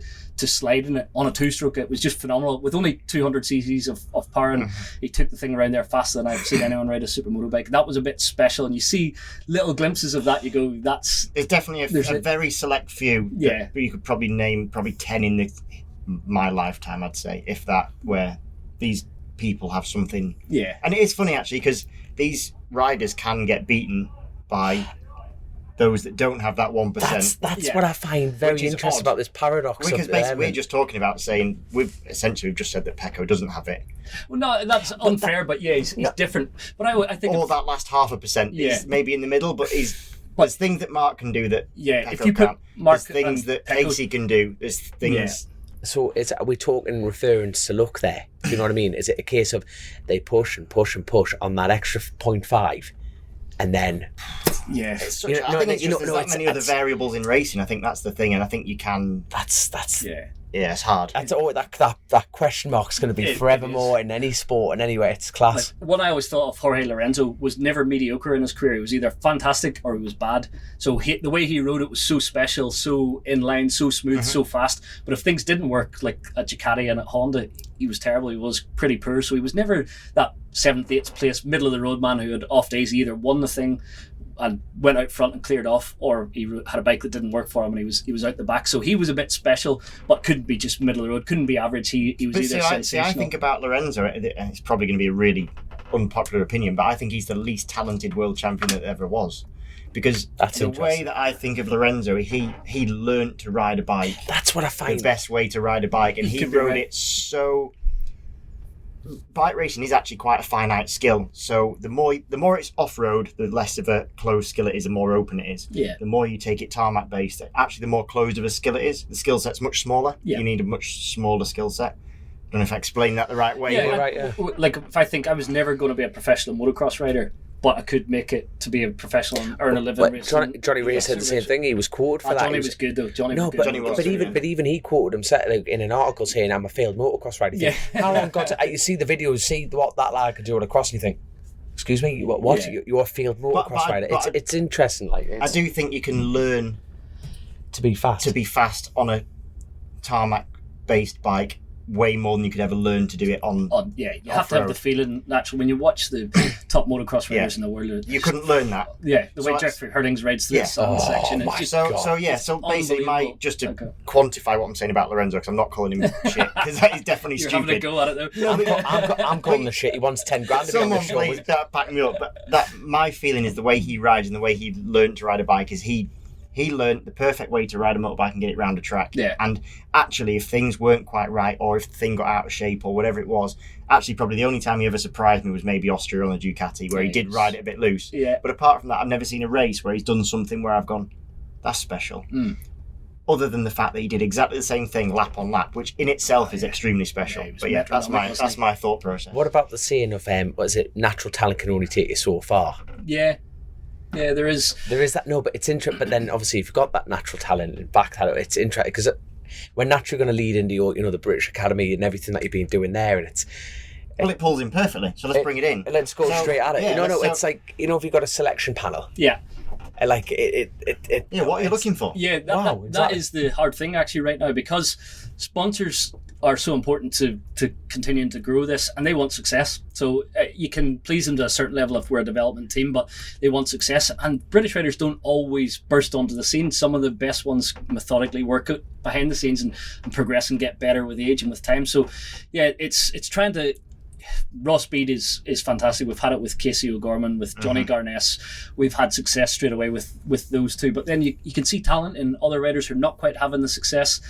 Obviously, Scott we picked him up after he'd already been developed through the junior ranks, and Josh likewise. But yeah, it's now looking down the ranks, and I'm watching the likes of Ethan Sparks now in mini bikes. He's pretty impressive, winning Moto4 in Spain this year. Mason Foster and Ethan Sparks, we've never had a British rider win in Moto4, and that's where all the next crop come from. So that's a good sign. So yeah, you're looking at honestly, you're looking at the riders that have put a bit of time in Spain, because it is the way you're riding with such a high level at such a young age, and that's what Casey did. His father, fair play to him. The same with Tom Garness, the Carter Brown, Vince. They all spent a lot of money in the early years when they're maturing and learning, and got them down there and put the hard work in. It's expensive to do, but it's so important, and it's why we've shifted a lot of our focus towards the junior GP and growing our team down there, because in British Talent Cup you can achieve a certain level of success as a dad and a lad in a van, as I did when I was coming through, as my rider from last year, Harley McCabe, has done it this year as a dad and a lad in a van. He's having a lot of success, but to make that step down in Spain, to beat the riders from Monlau, from Aspar, from the Asia Talent team, you need the best engineers. You need to learn how to analyse the 2D data, how to ride on the absolute how to work with engineers. How to work with engineers. So that's the next step, and that's where we need to really... We're working, and it's coming together. It will be good next year. We're going to improve our junior GP team, take the next step, and I think that's going to be so important to unlocking the next crop of GP riders. So obviously we've jumped into this a bit, but so you were doing your punditry, everything's grand, loving it, BT Sport, now TNT, and then basically formed Michael Laverty Racing with the help of Simon from VisonTrack and Dorna and all that. Yeah. It all came about a little bit last minute. Yeah, it was not even planned. Again, I had no desires. I'd never set my sights on being a team owner, but during lockdown I got introduced to Simon Marsh from VisonTrack, and he's always trying to get him on the pod. I'm desperate to get him on. So Simon, if you're listening, please come on. I think you've done a lot for British racing, so that is my big up to you. Yeah, I'd love to he likes to stay in the shadows a little bit, doesn't like to take the limelight, but yeah, Simon, we just headed off, and I didn't get to meet him for so long. We were on lockdown, on the phone, messages, and this was just to start a youth mini bike academy in the BMB series, which we did in 2021. Then halfway through the year we decided we'll buy some Moto3 Talent Cup bikes, and we got Harley McCabe in, raced the last half of 2021, sorry. Yeah, 2021. Incredible at 2021. And then we had a MotoGP team for 2022, Moto3 team. So it all happened. Literally, I was in Austria and I went and spoke to Mike Trimby from Iddon, and I said, obviously we've set up this talent development team in the UK. It's basically mini bikes, but we've moved into Moto3 in the British Talent Cup, and we have sights on creating the whole ladder to MotoGP in the future. What's the likelihood of getting grid spots? And he was like, well, you're a bit late. You've missed the deadline to submit for a team. But planned for 2023. So basically I went away from that going, right, well, it gives us a year to sort of plan. And then the next round, Austria again, Mike sends me a message, can you come round and see us? And he goes, Grassini Racing have just pulled out a Moto3. Petronas are going to pull out a Moto3. How quick could you get your skates on to get this team on the road? I was like, you have to raise a lot of money just to put down the deposit to get the grid spots, and then the funding to do it the next year. I was like, right. You'd have to tell us what sort of deposit do you need to find just to put your grid slot down? I don't know if I'm allowed to say in my contract. No, that's fine. Yeah, you need a lot. Yeah, you need a decent chunk. It's not quite three figures, but it's enough. So it's enough money just to get your grid spot, and that's like a bond. Yeah. Which, to be fair, it comes back to you the next year, but it's a bond just to you lose it if you don't turn up. You lose it if you don't turn up. So, yeah, basically got on the phone to Simon. I was like, right, we can do this for 2022. What do you think? And we were talking through the numbers and what it would cost, and I was just like, I went and met Stiggy quite a few times, and obviously he was running the Petronas team, he and Razlan Razali, and I was like trying to get a ballpark of what it costs to run it, and fair play to Stiggy and Carl Meakin, who's we all know as Stan, who now works at RNF, so he was team coordinator, and they helped a lot with giving me a ballpark on all the numbers, what it would cost. So we sat down with Simon spoke to his board at VisonTrack, and we decided let's do it. So I had a 2-week window, or just a bit under, to put my bond down to make the commitment, and I was like, we got it done. So that was just about the time whenever my son was due to be born. So it was getting your skates on, and then that was September time, and then you're in phase, aren't you? On track in January. It's just amazing. At the first test. So yeah, it was. And the problem was then we bought all the old material off of the Petronas team. So you had the bikes of McPhee and Darren Binder. Yeah. So we had to wait until we could get it in early January. And then I was trying to... Obviously, you have to have a bit of foresight on what way it's all going to work. And at that time, Brexit was hurting working as a company in the UK and traveling around Europe. So I decided, with my Irish background, to set up an Irish company. So the team's actually an Irish team. So it is developing talent from the UK and Ireland. You don't have to put a flag in the team. Do you not? But I still have a. I just didn't remember seeing the flag against it. I wasn't sure if you had it, but it is. I have a UK company that runs the UK team, but then for the Grand Prix team, it just made life so much easier. You don't need carnets for your bikes every time they're traveling around Europe and that. And you can come back and forth, freedom of movement, and as well, I use my Irish passport, so then I don't have to worry about my days spent in Europe. So it just made life so much easier. So had it set all that up in behind, so even incorporating the companies and then getting everything in place and then acquiring the equipment and then where you're going to have your workshops. And we found a good place in Barcelona. I was like, you have to be in Barcelona, that's the hub. So setting up all that, then acquiring all the material, finding the staff was tough as well. And actually I assembled a good bunch. When you're starting from scratch and you just don't know where to look. So I was originally going to try and keep a lot of the Petronas staff on, and in the end I didn't keep any of them. So I brought some different people in. I brought Scott's crew chief from Aspar. I brought Paul Williamson, who was working Honda BSB crew chief, and he's a bit of a legend engine builder, so he became a parts manager and crew chief there.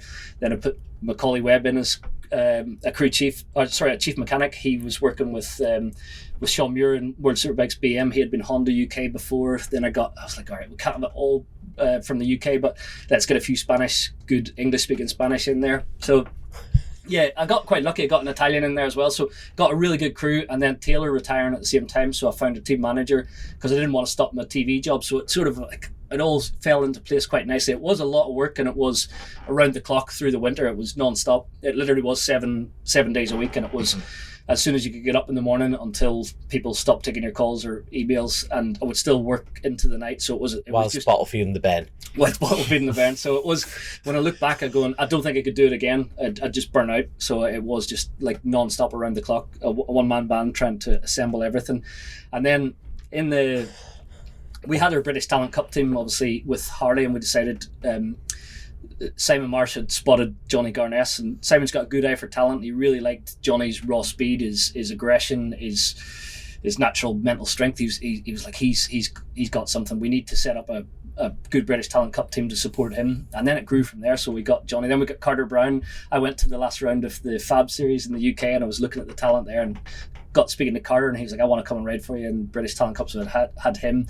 Then Harley stayed on board. Then Daniel Goodman was with us in the mini bikes. He stayed on board. And then Peter Willis, I always wanted someone from Ireland, from Peter from Northern Ireland. He'd come and join the team. Then Simon was like, you know what? These guys are having to go and spend money in Spanish teams to go and race down in Spain. So why couldn't we set up a Spanish team? And I'm like, I don't know if we can quite do it, but let's do it. So I kept saying yes to everything. So I got to February or March, and I was all of a sudden setting up a junior GP team. So I got so three series, three teams essentially, three lots of mechanics, engineers, bikes, trucks, all the logistics, and how many riders? 19 by the end of it. So 19 riders. I had 6 across mini bikes. And one Michael Laverty. And one Michael Laverty. So I've realised I kept saying yes. I'm a bit of a people pleaser. I wanted to say yes. Do you need a ride, Dom? Do you need a ride? Quick asking. I started Moto2 as well. I actually feel guilty asking him for a ride. You know what I mean? As much as I would love to race for a team right now, I'm like, I don't know. But yeah, that was a bit mental. And we started doing. I turned up in April in Estoril for the first test, and the junior GP team wasn't really ready to go, but we got through it. I had 3 Spirit Moto2s, and I had Carter Brown and Corey Tinker on those. And then the first weekend, the first round, they both annihilated the bikes, and we had no spares, and it was the worst. That was the worst experience I've had as a team owner. Going, I don't have the spares. Didn't even have enough to build the bike together. Fair play to the mechanics and Macaulay Webb. We were there at 3 a.m. in the morning, just getting the bike back together so we could get on the grid. I had to actually fly. I forget his name now. He's in races in British Championship. He went to pick up some, because the subframe, it's all one carbon fibre unit. So we went to C-Tech, picked them up, got on a flight and brought them down, because we had smashed all our subframes seat units up just to be on the grid. So that was absolutely mental. That taught me a big lesson, that if you don't have the spares, don't try and do it. So I did give up on the Moto2 thing about 4 or 5 rounds in. I did buy some R6s just so as I could stay running in that championship. But yeah, that was me more. I like to honour my commitments, so I did that out of my own pocket just to keep the riders running down there. I didn't have the budget for it, but I was like, I've said I'm going to do it, I'll do it. So yeah, by the end of the season, I'd spent my wife, hopefully she doesn't listen to this, but spent way more of my own money than I'd planned to. But yeah, that's what happens when you spread yourself a little bit too thin. But I learned from that obviously quality over quantity. So I have reduced it a little bit for 2023, and I'm doing so this less obviously riders. Just to pick up on that, because I just picked up Simon, but this is an investment also from yourself into the sport. Yeah, I did. I put a substantial amount of my money in to get the team off the ground last year, and it was all me. But over the winter, I did take on a shareholder, so I've got a business partner in, so it takes a little bit of the pressure off my shoulders as well.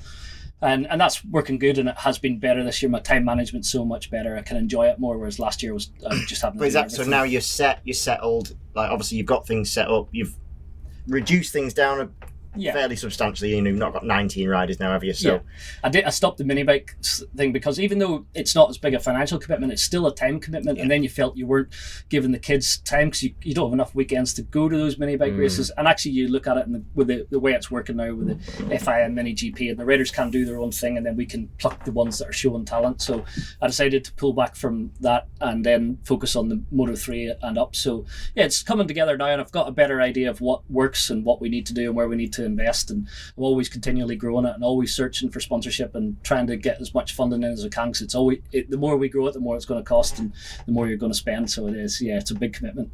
What's the next step and what's the final step?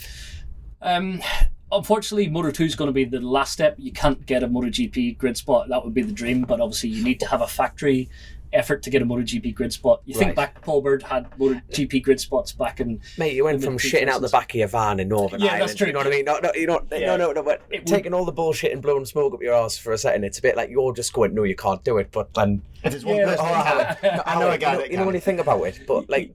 true. Briefly talk about that logistic element. So to get into MotoGP, you're saying you need factory support. You need a factory. Well, Dorna won't accept you now because obviously Suzuki left last year and there's 2 slots for free in essence, but they'll only populate those spots if a factory want to get involved. If BMW want to come to the party, or KTM, or want another team, or Kawasaki, or so Dorna don't want more bikes. They don't want more because Dorna put a good support package together, so it costs them to have more bikes in the grid because they provide your freight or an element of freight, which if you manage it right should be enough to cover the cost of. Yeah. So speaking about that, so Dorna actually, so contrary to almost every series going, the championship actually supports the teams. Yeah. So they obviously sell the TV rights. So in a way, you get a package that is a good leg up to covering your freight and your travel and your tires and everything. They give you a good package to get you off the ground. Yeah, no, you know what I mean? Yeah, exactly. It's a model I quite enjoy. Because from us looking in, you almost think, well, you know how like club racing works to British to worlds, and you think money.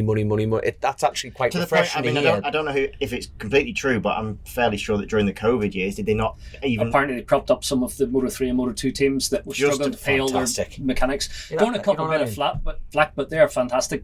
I think they do a lot of good, and they run a good professional series, and they do help the teams. If you're really struggling, you can go and have a meeting with Carlos Espeleta, and he'll do what he can to help you. They are genuinely passionate about it. And that business model, do you think that would roll out in other series? Do you think it's something that BSB could do, for example, or Moto America? It would be nice, but obviously the TV rights bring money in, the gate fees in all. So there's a bigger pot to pull from, but that's part of the reason they're starting to feel the pinch in interest rates it is a bit more of a struggle, and that's why they don't want more bikes on the grid. Essentially, they would possibly like to reduce. I think Carlos did an interview 3 or 4 weeks ago, and he said he would ideally bring the Moto2 grid down to 26 and maybe Moto3 down to 26 and GP down to 20, so he would lose another 2 because their commitment to a MotoGP team is 5 million more or less, so they provide enough budget for the teams to go and buy the bikes. So that's why every team is year-old factory bikes. Ducati basically go and do a competitive package, I think, so you could go and get your 2.5 million per rider and go and hand that to Ducati, and you know you're getting hold on, let me get my wallet all out. the equipment.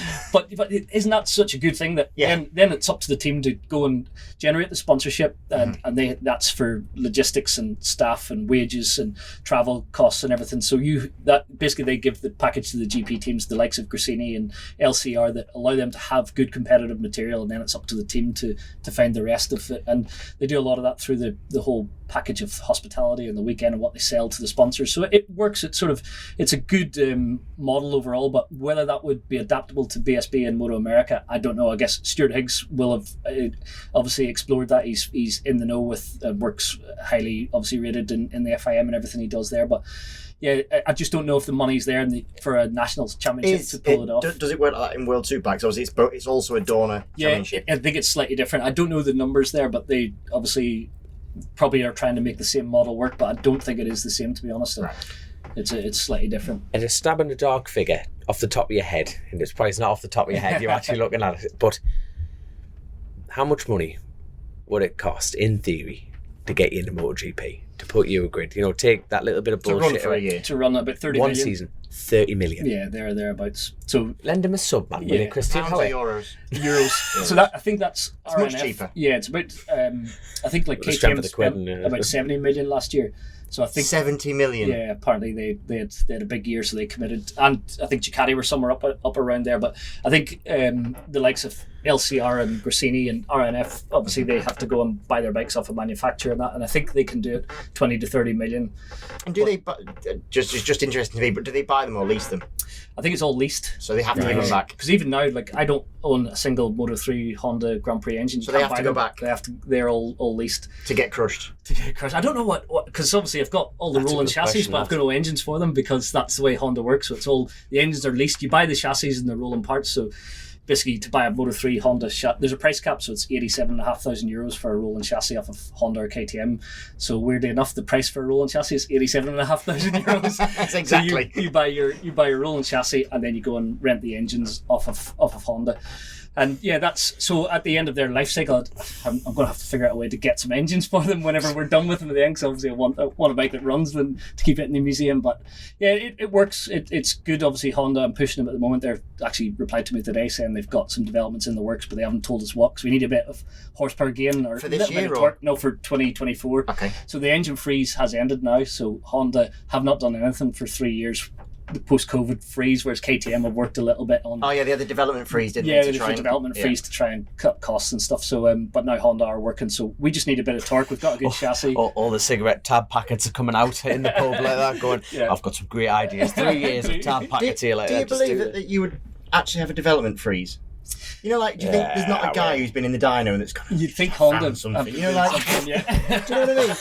Like the day the development freeze stops, here's a brand new engine that I don't know where it came from. But. For sure, KTM never stopped. KTM have a brand new bike that Efren Vazquez has been on track testing with. So next year they have a brand new bike coming to the party. And even it's very much in trust, isn't it? Yeah. Leopard and KTM went to court last year because they said that KTM stopped Leopard using some stuff that they were developing on the side, and KTM have developed exhaust and air intakes. You are allowed to develop on the periphery, but you're not allowed to change the engine. So, yeah, there was obviously the KTM you could see was it was gaining a little bit, and the Honda was staying stagnant. So it was a bit frustrating. And I feel for Scott and Josh, for my riders, we're working where we can. We've worked with Austin Racing, UK exhaust manufacturer, and tried to eke out a little bit, but you're only finding small marginal gains, and we do need a little bit of punch off the corner. So they're working hard on a bike that will never slipstream and pass a KTM. So unfortunately, you've got 4 Honda teams, you've 8 Hondas out there, and then you've got 22 KTMs that are all slightly faster. So for Scott putting it in the front row of the grid, that's an achievement for us. A heck of an achievement. He'd done it last year in Motegi. And can I just say, he actually got pole. He got pole last weekend. He did. He deserved it. And they took it away from him for the yellow flag infringement off the previous lap. Now, I had £5 on Scott at 40-1 for pole. No way. Yes way. Oh, got it. And I was screaming in my living room when his lap time came up, but then also screaming when his lap time didn't come up. Yeah. Because there was like 4 riders that got them deleted, but his was still the fastest of the 4. Yeah, he's at the fastest lap. So he was basically pole. So you had Ladbrokes going, now come on, Howard, there's some underlying issues here. But he started the lap, the yellow flag was behind him. Exactly, so it's a very weird... So it's weird that they still... And even if you look at the yellow flag was in the last sector. It was in the last sector, so Tayo Furusato high-sided out of the last corner, was out in the gravel trap, but if you look in the overhead shot, there's a good 50 metres or so to the start line, which starts your lap, so he was well behind it. And he only seen. Can you still protest this? Because I'm out of pocket right now. I was angry, but for a few meters up the grid, it didn't really matter. But it would have been nice to sat in pole position for your home GP. So I felt a bit aggrieved. So Scott and Josh, obviously, I think from the outside they've been making great progress. Probably for Josh, it's probably a little bit more frustrating in terms of, I think, personally having watched, because I've taken quite a keen interest. His progression has probably been greater. Yeah. And he's now actually in the group in a lot of the occasions. I think he was probably unlucky at Silverstone with everything that went on. Yeah, the 2 long lap penalties to serve from Aston. So, Scott in the wet is incredible. Yeah. And is showing form in certain races. But how do you, as the team principal, sort of gauge how they're getting on and see that? Where do you see their progress going? Well, honestly, I've been so impressed with as you mentioned, Josh's progression this year, because it is maybe you don't get heralded as much unless you get right to the front, but you see that he's took the step. And watching him at Assen, riding with Jama Masia in practice and not losing an inch through a couple of laps, I'm like, that's the next level. And this is you starting to make the breakthrough. The psychology of now believing that you deserve to be there, you're as fast as anyone in the world. I think he's made that step. Because that must be very hard. So for him, Josh, going into this series, who's maybe not as done as much as what Scott had already sort of done that sort of. Yeah. He'd raced those guys. Yeah, well, the thing is, Josh came a year, maybe even 2 earlier than he would have done. It was because the age limit turned to 18 as the minimum age. So if he didn't come with us last year, he wouldn't have been able to ride in 2023. They had to wait another year. So he came early, and he was the youngest rider in there at 16 for all last year. So you have to say, Scott's that little bit more mature. He's a little bit older, and he, as you say, he'd won in junior GP, so he'd already sort of took that step. So it was a bit of a hiding to nothing for Josh coming in last year, but he's not. He wavered a little bit at the start. You know, this is hard, this is tough, but actually those tough times I think have really strengthened him now. He's knuckling down. He's got down to 60 kilos, and you know he's working so hard to just shave those fractions of weight off help on Moto3 so much. So yeah, he's knuckling down, working hard. I'm proud of both riders. I think they've done well,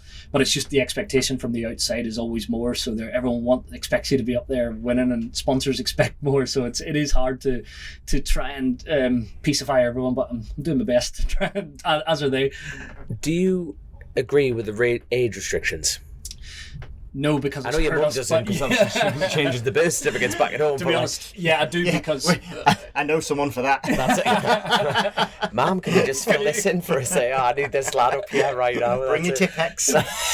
But they had to do something because of the young riders getting hurt and obviously a few fatalities. So it does not look good for a global sport whenever you get headlines of minors, people under 18 getting killed racing bikes. So I think the move to make 18 years old the minimum age for the Grand Prix was sensible, but it has hurt us because we had 2 young riders, and Casey O'Gorman's one who's really full and file of it, and Johnny Garness. So now, for the first time ever from the UK, we had riders at 16 years old ready to Which go. We've never had it in ever. And all of a sudden, this age limit came along, and unfortunately, it's meant Casey had to stay a year longer in ETC. Then he was supposed to come with us in Junior World. I had a contract with him for next year, but unfortunately, I fell out with his dad a few weeks ago, and he's not riding for us anymore, which is a shame because I had the plans for Casey ETC Junior World next year.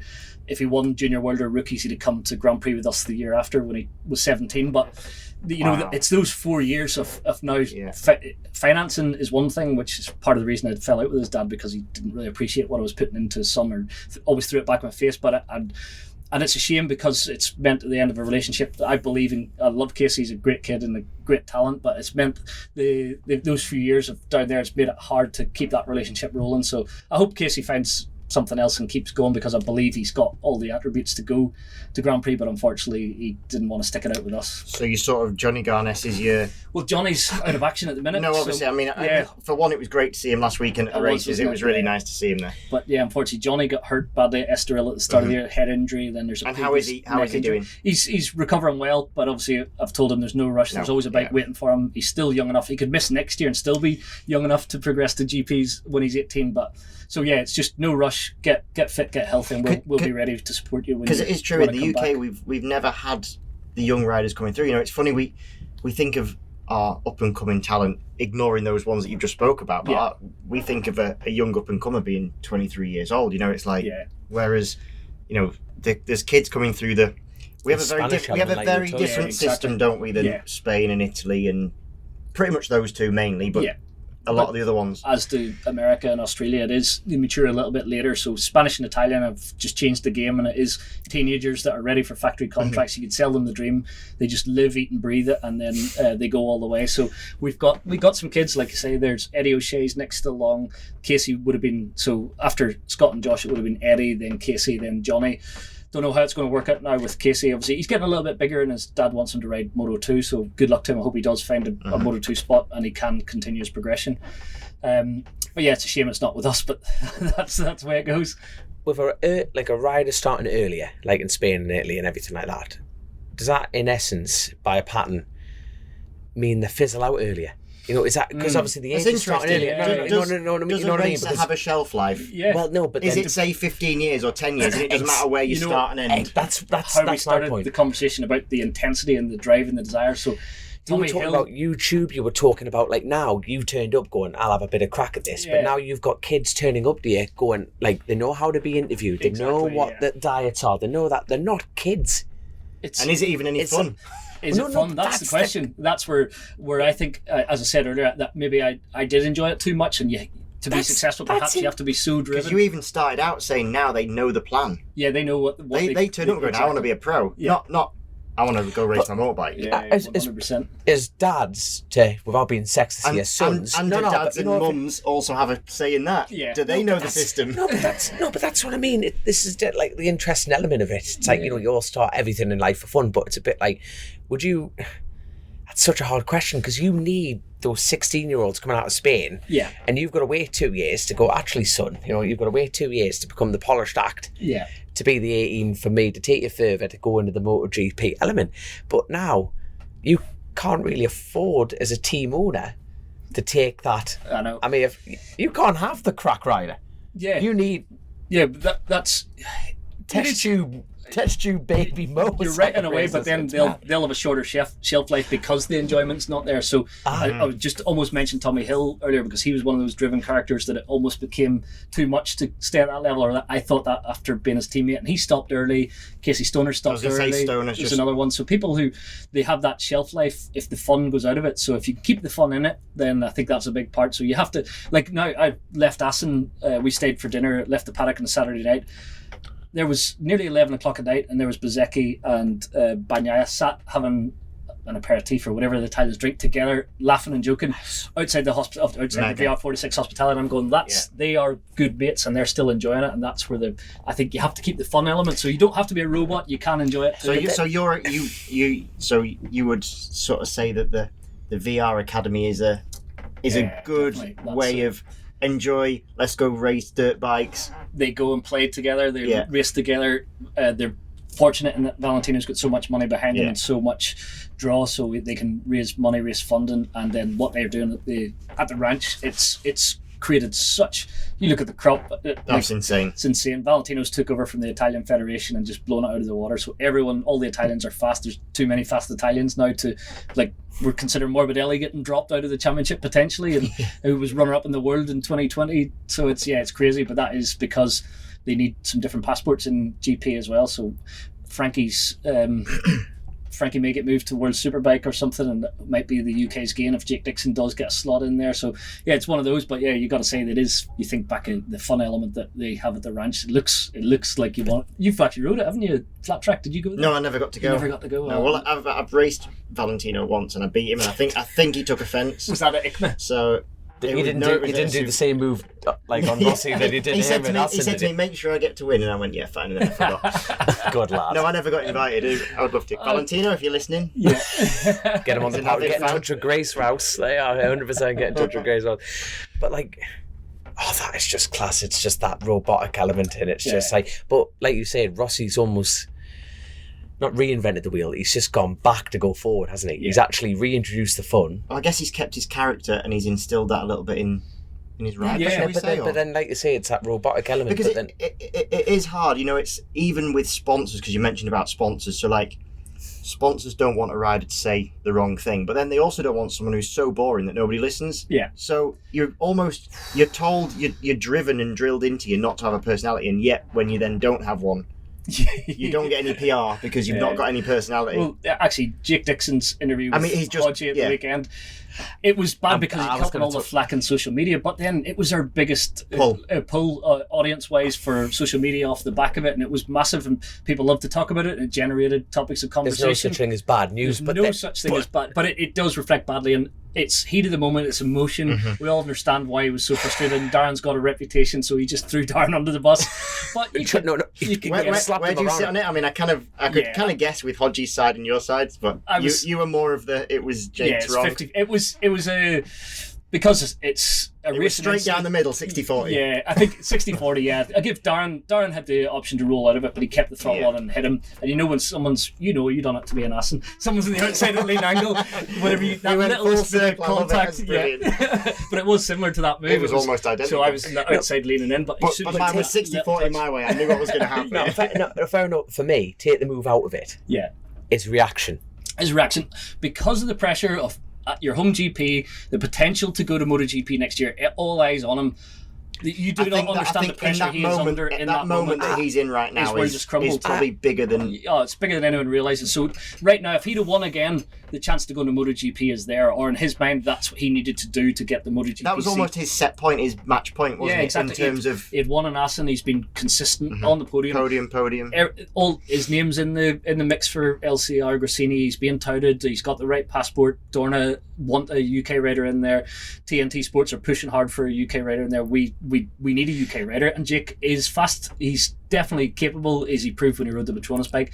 I'd love to see him get the Grassini Ducati. That would be absolutely awesome. But I don't think the getting taken down and everything's going to hurt him too bad. But it's just in that moment he'd have believed that his world just crumbled. MotoGP's gone. His championship fight's gone, and that's why he just let it all. I can understand letting it out, but behind closed doors, pretend it's interesting. No.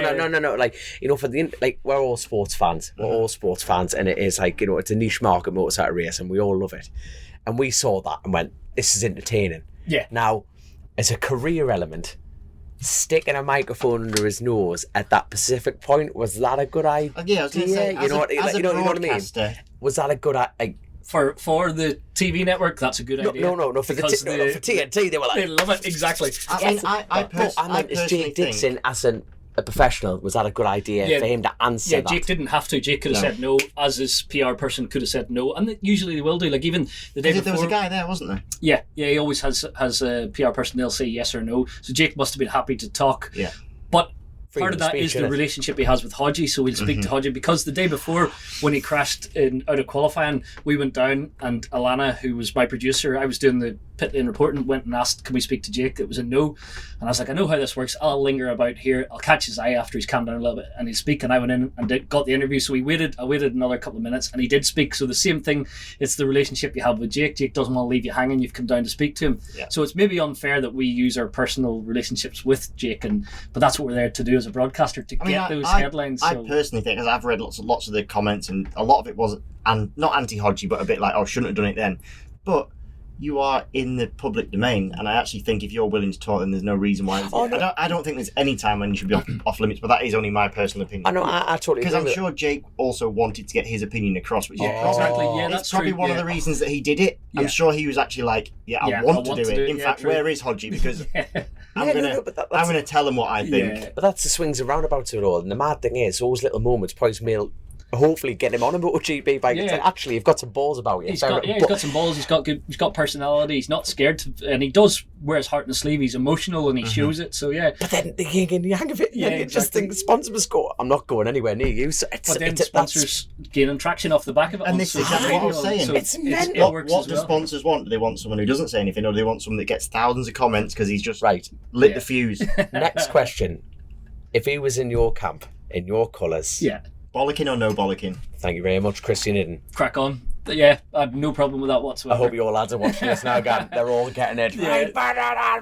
Honestly, I would never hold that against any rider to let a bit of emotion slip. And if a sponsor then pulled you up, he shouldn't have said that. Then you have to explain to them what that rider's just been through. That the world's on his shoulders, and you gotta let it slide. So yeah, I'm all for a bit of emotion, a bit of colour, a bit of character, bit of oomph. A bit of heart. He showed he wanted it, and he was so pissed off that he didn't get a home GP podium, and he had the speed to do it. So yeah, I have no problem whatsoever. Love it. Absolutely love it. With the team, so you did mention before, development team. Yeah. Is that how you always see Michael Laverty racing? No, we want success as well. So obviously, as a racer, you do want to propel everything. You want to start achieving success, and that'll help us garner more sponsorship. We will have to take it away from the British and Irish theme. We will have to take riders from different nationalities. And is that potentially what's going to happen? That may happen next year. In the near future. Yeah. Very near future. Yeah, I think haven't signed any riders yet, but we're gonna grow. Has the team been getting contacted? Yeah, So already which is good. your team has been. Yeah, you're seeing the fact that you are now respected. Yeah, exactly. And I think Junior GP is hard as well. It's a tough championship. You're racing against top Grand Prix teams like Aspar and Monlau every weekend. And last year we won a couple of races down there as a first time rookie team. So Casey winning those last 2 rounds, Johnny Garnett setting fastest laps of the race. We showed that we built a good bike, had good teams, and then we've got people approaching us to ride down there as well, which is nice. So we're going to grow our Junior GP team to more riders next year and step up into Moto 3 down there, not just the Talent Cup. We're going to keep going in Moto 3. We had toyed with the idea of trying to do Moto 2 next year, but I think I put the brakes on that for another year, and it's all about grid spots. So I thought really try and nail the Moto 3 side of things. I have been approached by French riders, Spanish riders. We had an Argentinian on our bike. I brought Marco Morelli in after Casey left us at the last round. You also had a Malaysian as well or something? Well, last year we had Sharifuddin Azman, so we did have a couple of wild cards with him. So yeah, to gain global sponsors, you do need to branch out a little bit. Open the market, and the UK market it's quite narrow. So I'm very lucky to have the support of Simon Marsh from VisonTrack, to have Bulk Tainer Group backing me. David Eltherington's very passionate getting behind it. So we've got some UK companies behind us, but we know that we're going to have to branch out. We have a Malaysian company in RCB that back us, and so you got to open your windows a little bit. Open the so different was that avenues. Why you had Azman? Yeah, it was part of it. So actually, Azman really pushed his ride for us last year. He also went well. Yeah, he's a good rider. He had won in Junior GP and he wanted to come up in 2022. And I almost done a deal. He was bringing a lot of Malaysian money, and it would have made my life so much easier. But I was like, no, we're going to sell the dream. We're going to do this as a British team with 2 British riders. So I did. I said no to that money and went with 2 British riders, and I'm happy that I did. But it would have made life a little bit easier. But now I'm starting to realise, especially because of the age limit change and the fact that things are going to have to wait a few years. I'm open to potentially having another nationality next year. It depends what happens with Scott and Josh. We could end up staying status quo, not changing anything with the new Honda engine coming. But yeah, it'll all be decided in August. So yeah, we're having conversations now, and same about Junior GP, and then trying to decide what to do in the UK. And yeah, you're always working, you're always investing. Today on the way down here we're building our new truck for next year. I was specking it out with my crew chief. So you're always spending money all the time. You're ordering all their new parts for next year and thinking about staff, thinking about riders, managing budgets. So yeah, you can never sleep in this game, but I want to keep moving it forward. I'm going to take this opportunity from both me and Grace to say thank you for coming on the show. I think like you're the busiest man in this band, even busier than Grace. God love you. I think amazing you came on this show, 100%. By the way, I'm not being rude. I'm literally going through the Patreon questions that we've got loads, and like what have we got? Because honestly, Michael's talked so good. Like I've listened in absolute like awe at most of it, and I know most of it, and yet I'm just it's class. Isn't well, I've got to say, it's a pleasure to come on, because Chrissy had contacted me about a month before, and we hadn't set a date, and we're planning to do it. So it's nice to come full circle and get on here. So yeah, I wasn't planning to come down tonight, but I thought, you know what, this is a good window to do it. So good, man. Honestly, thank you so much. And obviously Grace is smiling at the corner there. God love her. She's thinking, because she's got it. This is going out Monday, so we're sitting here Thursday night. You're gonna listen to it all again. God love her. So she's gonna get. Bearing in mind this, she's gonna have this ready to go by Sunday, like early Sunday. So that woman's not going to get any sleep on her. Keenan and Kel flipping. Keenan and Kel photo. 100%. But I tell you what, like we end up just going through like a list of like everything gets answered naturally, and it's good that you've just absolutely crawled through that, which has been fantastic. So Mark, Craig, Andy, Paul, Jess, Tony, like Timu, that's your mate. He's actually still here. Hey, hi, I'll be cursing you. I'm so glad I didn't put him off. Stick S, he's a good one. He's a very good one. If you had the chance to create a new class for any race series, what would you do and why? Ooh. Oh, I like that. Yeah. Stick S. That's a tough one, isn't it? Because obviously I love the prototype bikes and GPs, but also enjoyed the production-based superbikes, super sport. Yeah, difficult because we're in a bit of a transition phase, and obviously BSB we're going more down the what is called the shopping bike route, so like the super twin type bike. It'll work to get because we need more cheaper base level classes. So I guess that side of it, bringing the cost down, would be a key factor in the modern climate. So I think a cost effective class that produces good racing, but actually I don't like when it's too dumbed down, too slow. I like a little bit of horsepower in there too. So yeah, I don't have a perfect answer, but yeah, it is a tough one. It requires a bit of thought. That's a cracking one. I like this one. Jess asked about the tech analysis stuff, which I always love, because I've got to say you are very good in terms of usually explaining something extremely technical but in the layman's terms, so that's really good. You. But she's asked basically, do you notice something new and then get told by engineers not to mention it?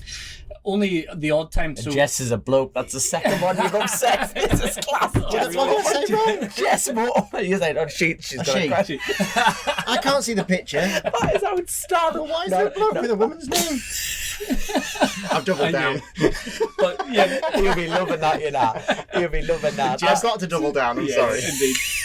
To answer Jess's question, it is something where every now and again, actually, an engineer will give me something and then tell me not to mention it. So I'll just be chatting, and you do get a lot from just the relationships you have in the paddock. And I notice it a little bit. Some bloke in the background going, yeah, don't say that. But I got a little bit more when I was still a racer. Now I'm a journalist, so that does change it a little bit. Officially so now, change your title. Now, whenever you notice that difference when you speak to people, they still get a little bit of you get a bit of the off camera. That's where you find out all your things when you're off camera. A little bit of a chat off camera, a little bit of chat, and you find out the little intricacies of what's going on.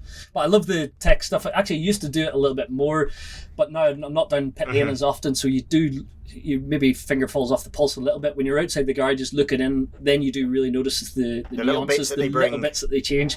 So I'm not as on the pulse with that, but I try and do my tech features ahead of the weekend. Then I'm in the commentary box more so during the sessions. And actually at Silverstone for the first time we've done live trackside little pieces. So yeah, hopefully I'll get back down pit lane again. But Sylvain started to do that last season.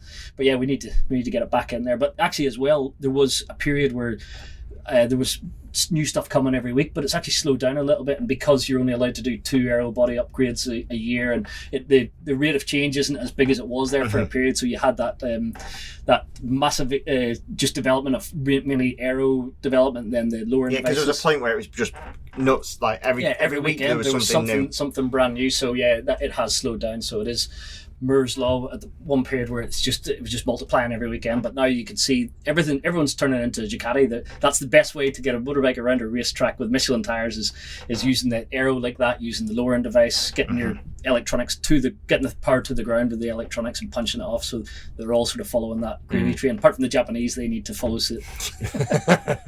One of the last questions reading off this from Travis, and I'm going to word that slightly different. So what is your best and worst venue in the MotoGP calendar as a commentator? As a commentator, I like that. It's a little... Sachsenring's the worst as a commentator because the commentary box is right down in the valley, down at the bottom, so you have to climb up 50 stairs every time to go up and down the hill to the paddock. So it's tough just in terms of the logistics. Yeah, the physical. Now I'm not as fit as I was, so I struggle up those stairs, especially after several beers the night before. But I'm going to spill my gin and tonic down these stairs. But that one's tough, and it is because it's spread over 3 paddocks. So you've got a pit lane in the middle, and then the hospitalities where we sort of would film from, so you're always on the move, and we're also quite spread out, so that's difficult in terms of the logistics, but it's a great track. I enjoyed riding it. It's quite quirky.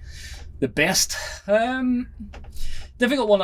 I love the Asian races. It's a bit of a holiday race in Indonesia or Thailand, that's why I enjoy them for the wrong reasons, because sociable, the beers are good, we have a good time, and I love that element of the job, and that's why I think we all enjoy it so much. We have a proper crack. It's good fun, good banter. So yeah, I love those flyaway races. And it's so different as well because there's no hospitality units and no race trucks. It's all in flight cases. Everyone's staying in hotels. It's one big circus that travels together. Class. So it's a lot more close when you're on the flyaways than it is when you've got all the big hospitality units, motorhomes. Everyone's got their pit box and trucks there, so they go from the truck. They mingle more. They mingle so much more in the flyaways. That's exactly the word. So yeah, it's more sociable. I like it. One of my final questions before the main Chrissy question from myself, and you know what? I've actually totally forgot it already. There it is. No, got it. I've got it. No, Chrissy's question. My own question. I'm thinking about Chris. That my mind went to pot there. If you could put any track in the world on the MotoGP calendar that's not already on it, what would you go for? Sure. I've got my answer. Yeah, that is a hard one, isn't it? I honestly think some of the best in the world are already on there. The likes of Phillip Island is just sensational. Mugello. Bruno was there, but obviously it was a MotoGP track. So yeah, maybe quirky ones. Bring back Bruno by the sounds of it. Yeah, bring back Bruno was fun. I love Brands Hatch. Actually, it's obviously Donington. Too dangerous. Yeah. Donington as well. Yeah. The UK tracks we've got some good ones, but in America, Road America was a bit special. Again, too dangerous. Two barriers were too close. But yeah, something quirky, something that would really upset Elisha Spargo. He would just absolutely go off the charts if you sent him to Open Park or Cadwell Park. Imagine. That guy is amazing, isn't he? Like, he is just like, it's as if he's scared of anything, and yet he goes and wins MotoGP races. Well, he's not. He's ballsy, but he sees himself as an advocate for safety, and if there's something, he's not scared to shout a little bit. I remember going to, actually back in 2013 and 14, going to the Rider Safety Commissions, and it was just Elisha and Paul arguing with his hand up. I was like, I'm not really achieving much here. There's not much point in going to these, but yeah, it was just like, and a lot of it was done in Spanish, and I didn't quite have enough Spanish to really jump in there. Class. Got any more questions? No, this has been mega. I've really enjoyed it. It's been great. Also, there'll be a lot of people listening to this going, well, we need to catch up with Christian. So me and Grace have come up with a plan. So we've got another interview after this, and then we're going to do a catch up with the lads, and you'll have to tune in because we're just going to be talking about you, Gary. Has he actually got any dirty stories, Laverty? You know what I mean? I'm going to tell him all the stuff that he's you know the off-air stuff that we'll be recording. Going, you want to hear these stories? It's all been quite PC, hasn't it? Class. No, but we'll obviously catch up with Chrissy on that side. But for me, one of my final questions is got to be one of favourite Chrissy's questions is your final night out, who would you pick?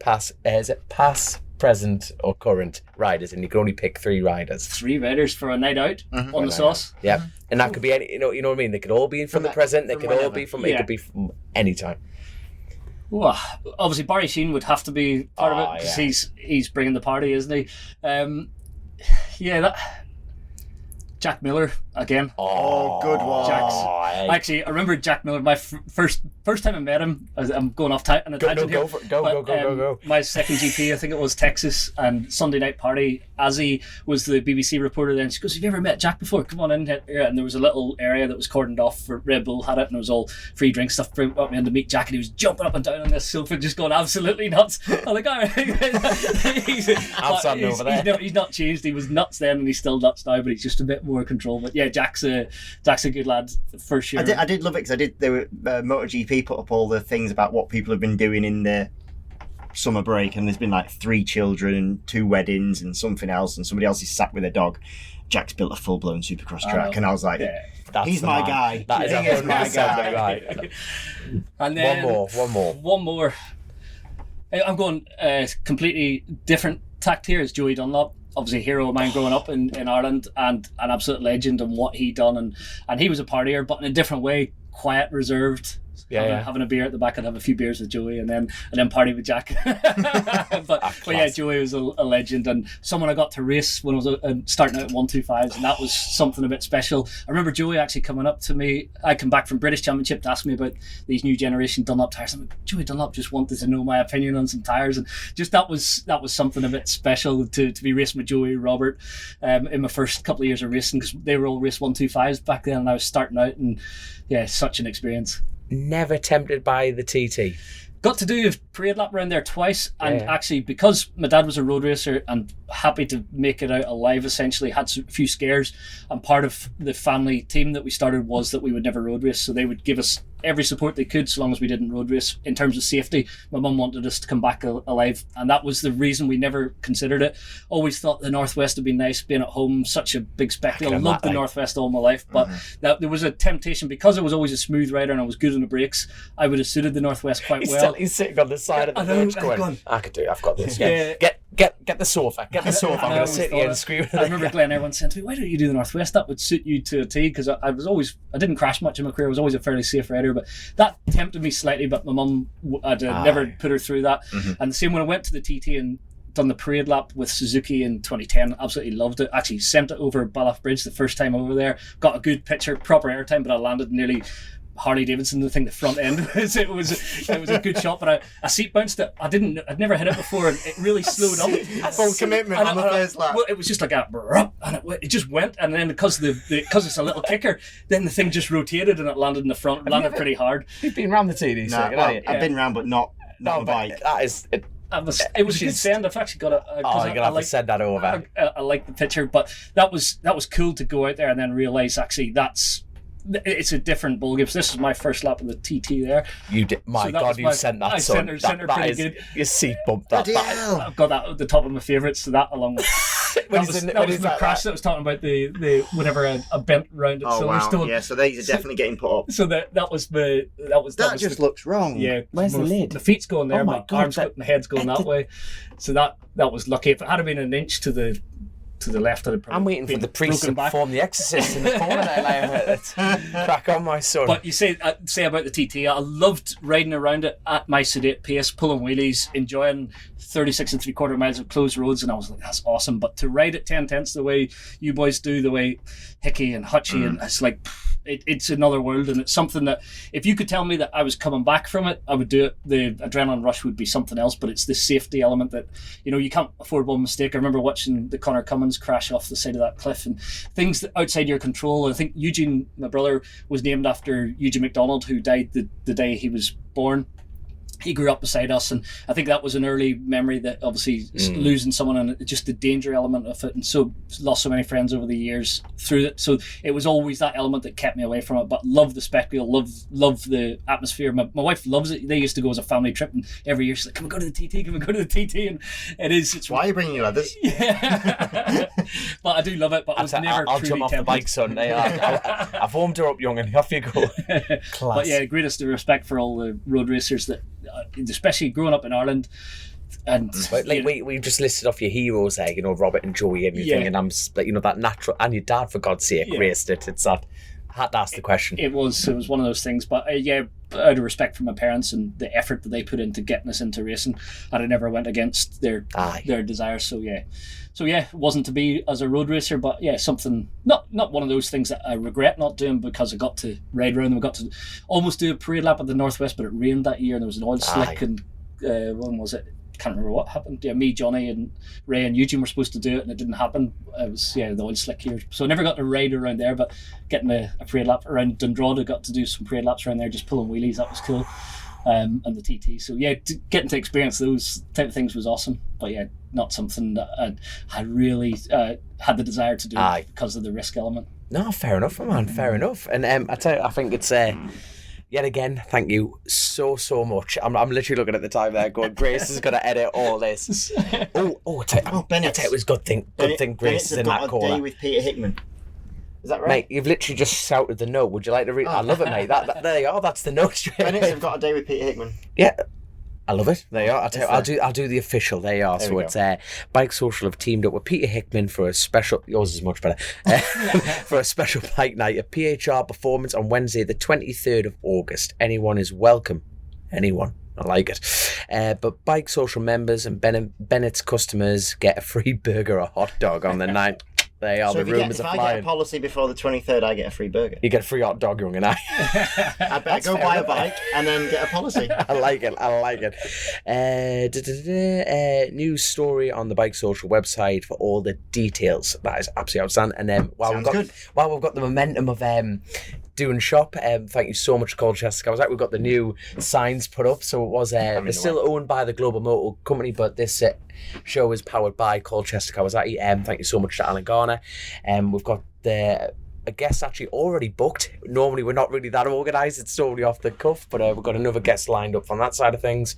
But yet again, thank you so much for coming on the show. It's been brilliant. Christian, thank you so much. And for all the Christian fans out there, we will catch up with him at a point. Honestly, I've just sat here, I've loved this. It's been mega. Like, just catching up with Michael and listening to the story has been... I've loved it. Classic. Thanks, Michael. For all your listeners, I don't know what you want to do, but I'll throw in a couple of paddock passes for the last Valencia GP and hospitality for the weekend. So come up with some sort of quiz or right. We're going to edit that out and just hand the passes over. Just hand the passes over. That is great. So you didn't just say that. Look at the smile on Grace's face. There they are. Just. But you have to be a patron. Now, I'm just looking at there. You can raise some money for the podcast with those. You have to be a patron. Sign up. There you are. Happy days. But no, yet again, thank you so much. It's been great. I think we like the final round of applause. We started a round of applause. So it's good. But absolutely class. Thank you very much. I hope everyone's enjoyed it and take care. See you later, guys. Cheers. Pleasure. Chasin the Racin, Powered by Colchester Kawasaki. Part of the Global Moto Group, we supply new Aprilia, Moto Guzzi, Vespa, Royal Enfield, Kawasaki, Sim, Mutt and Benelli motorcycles.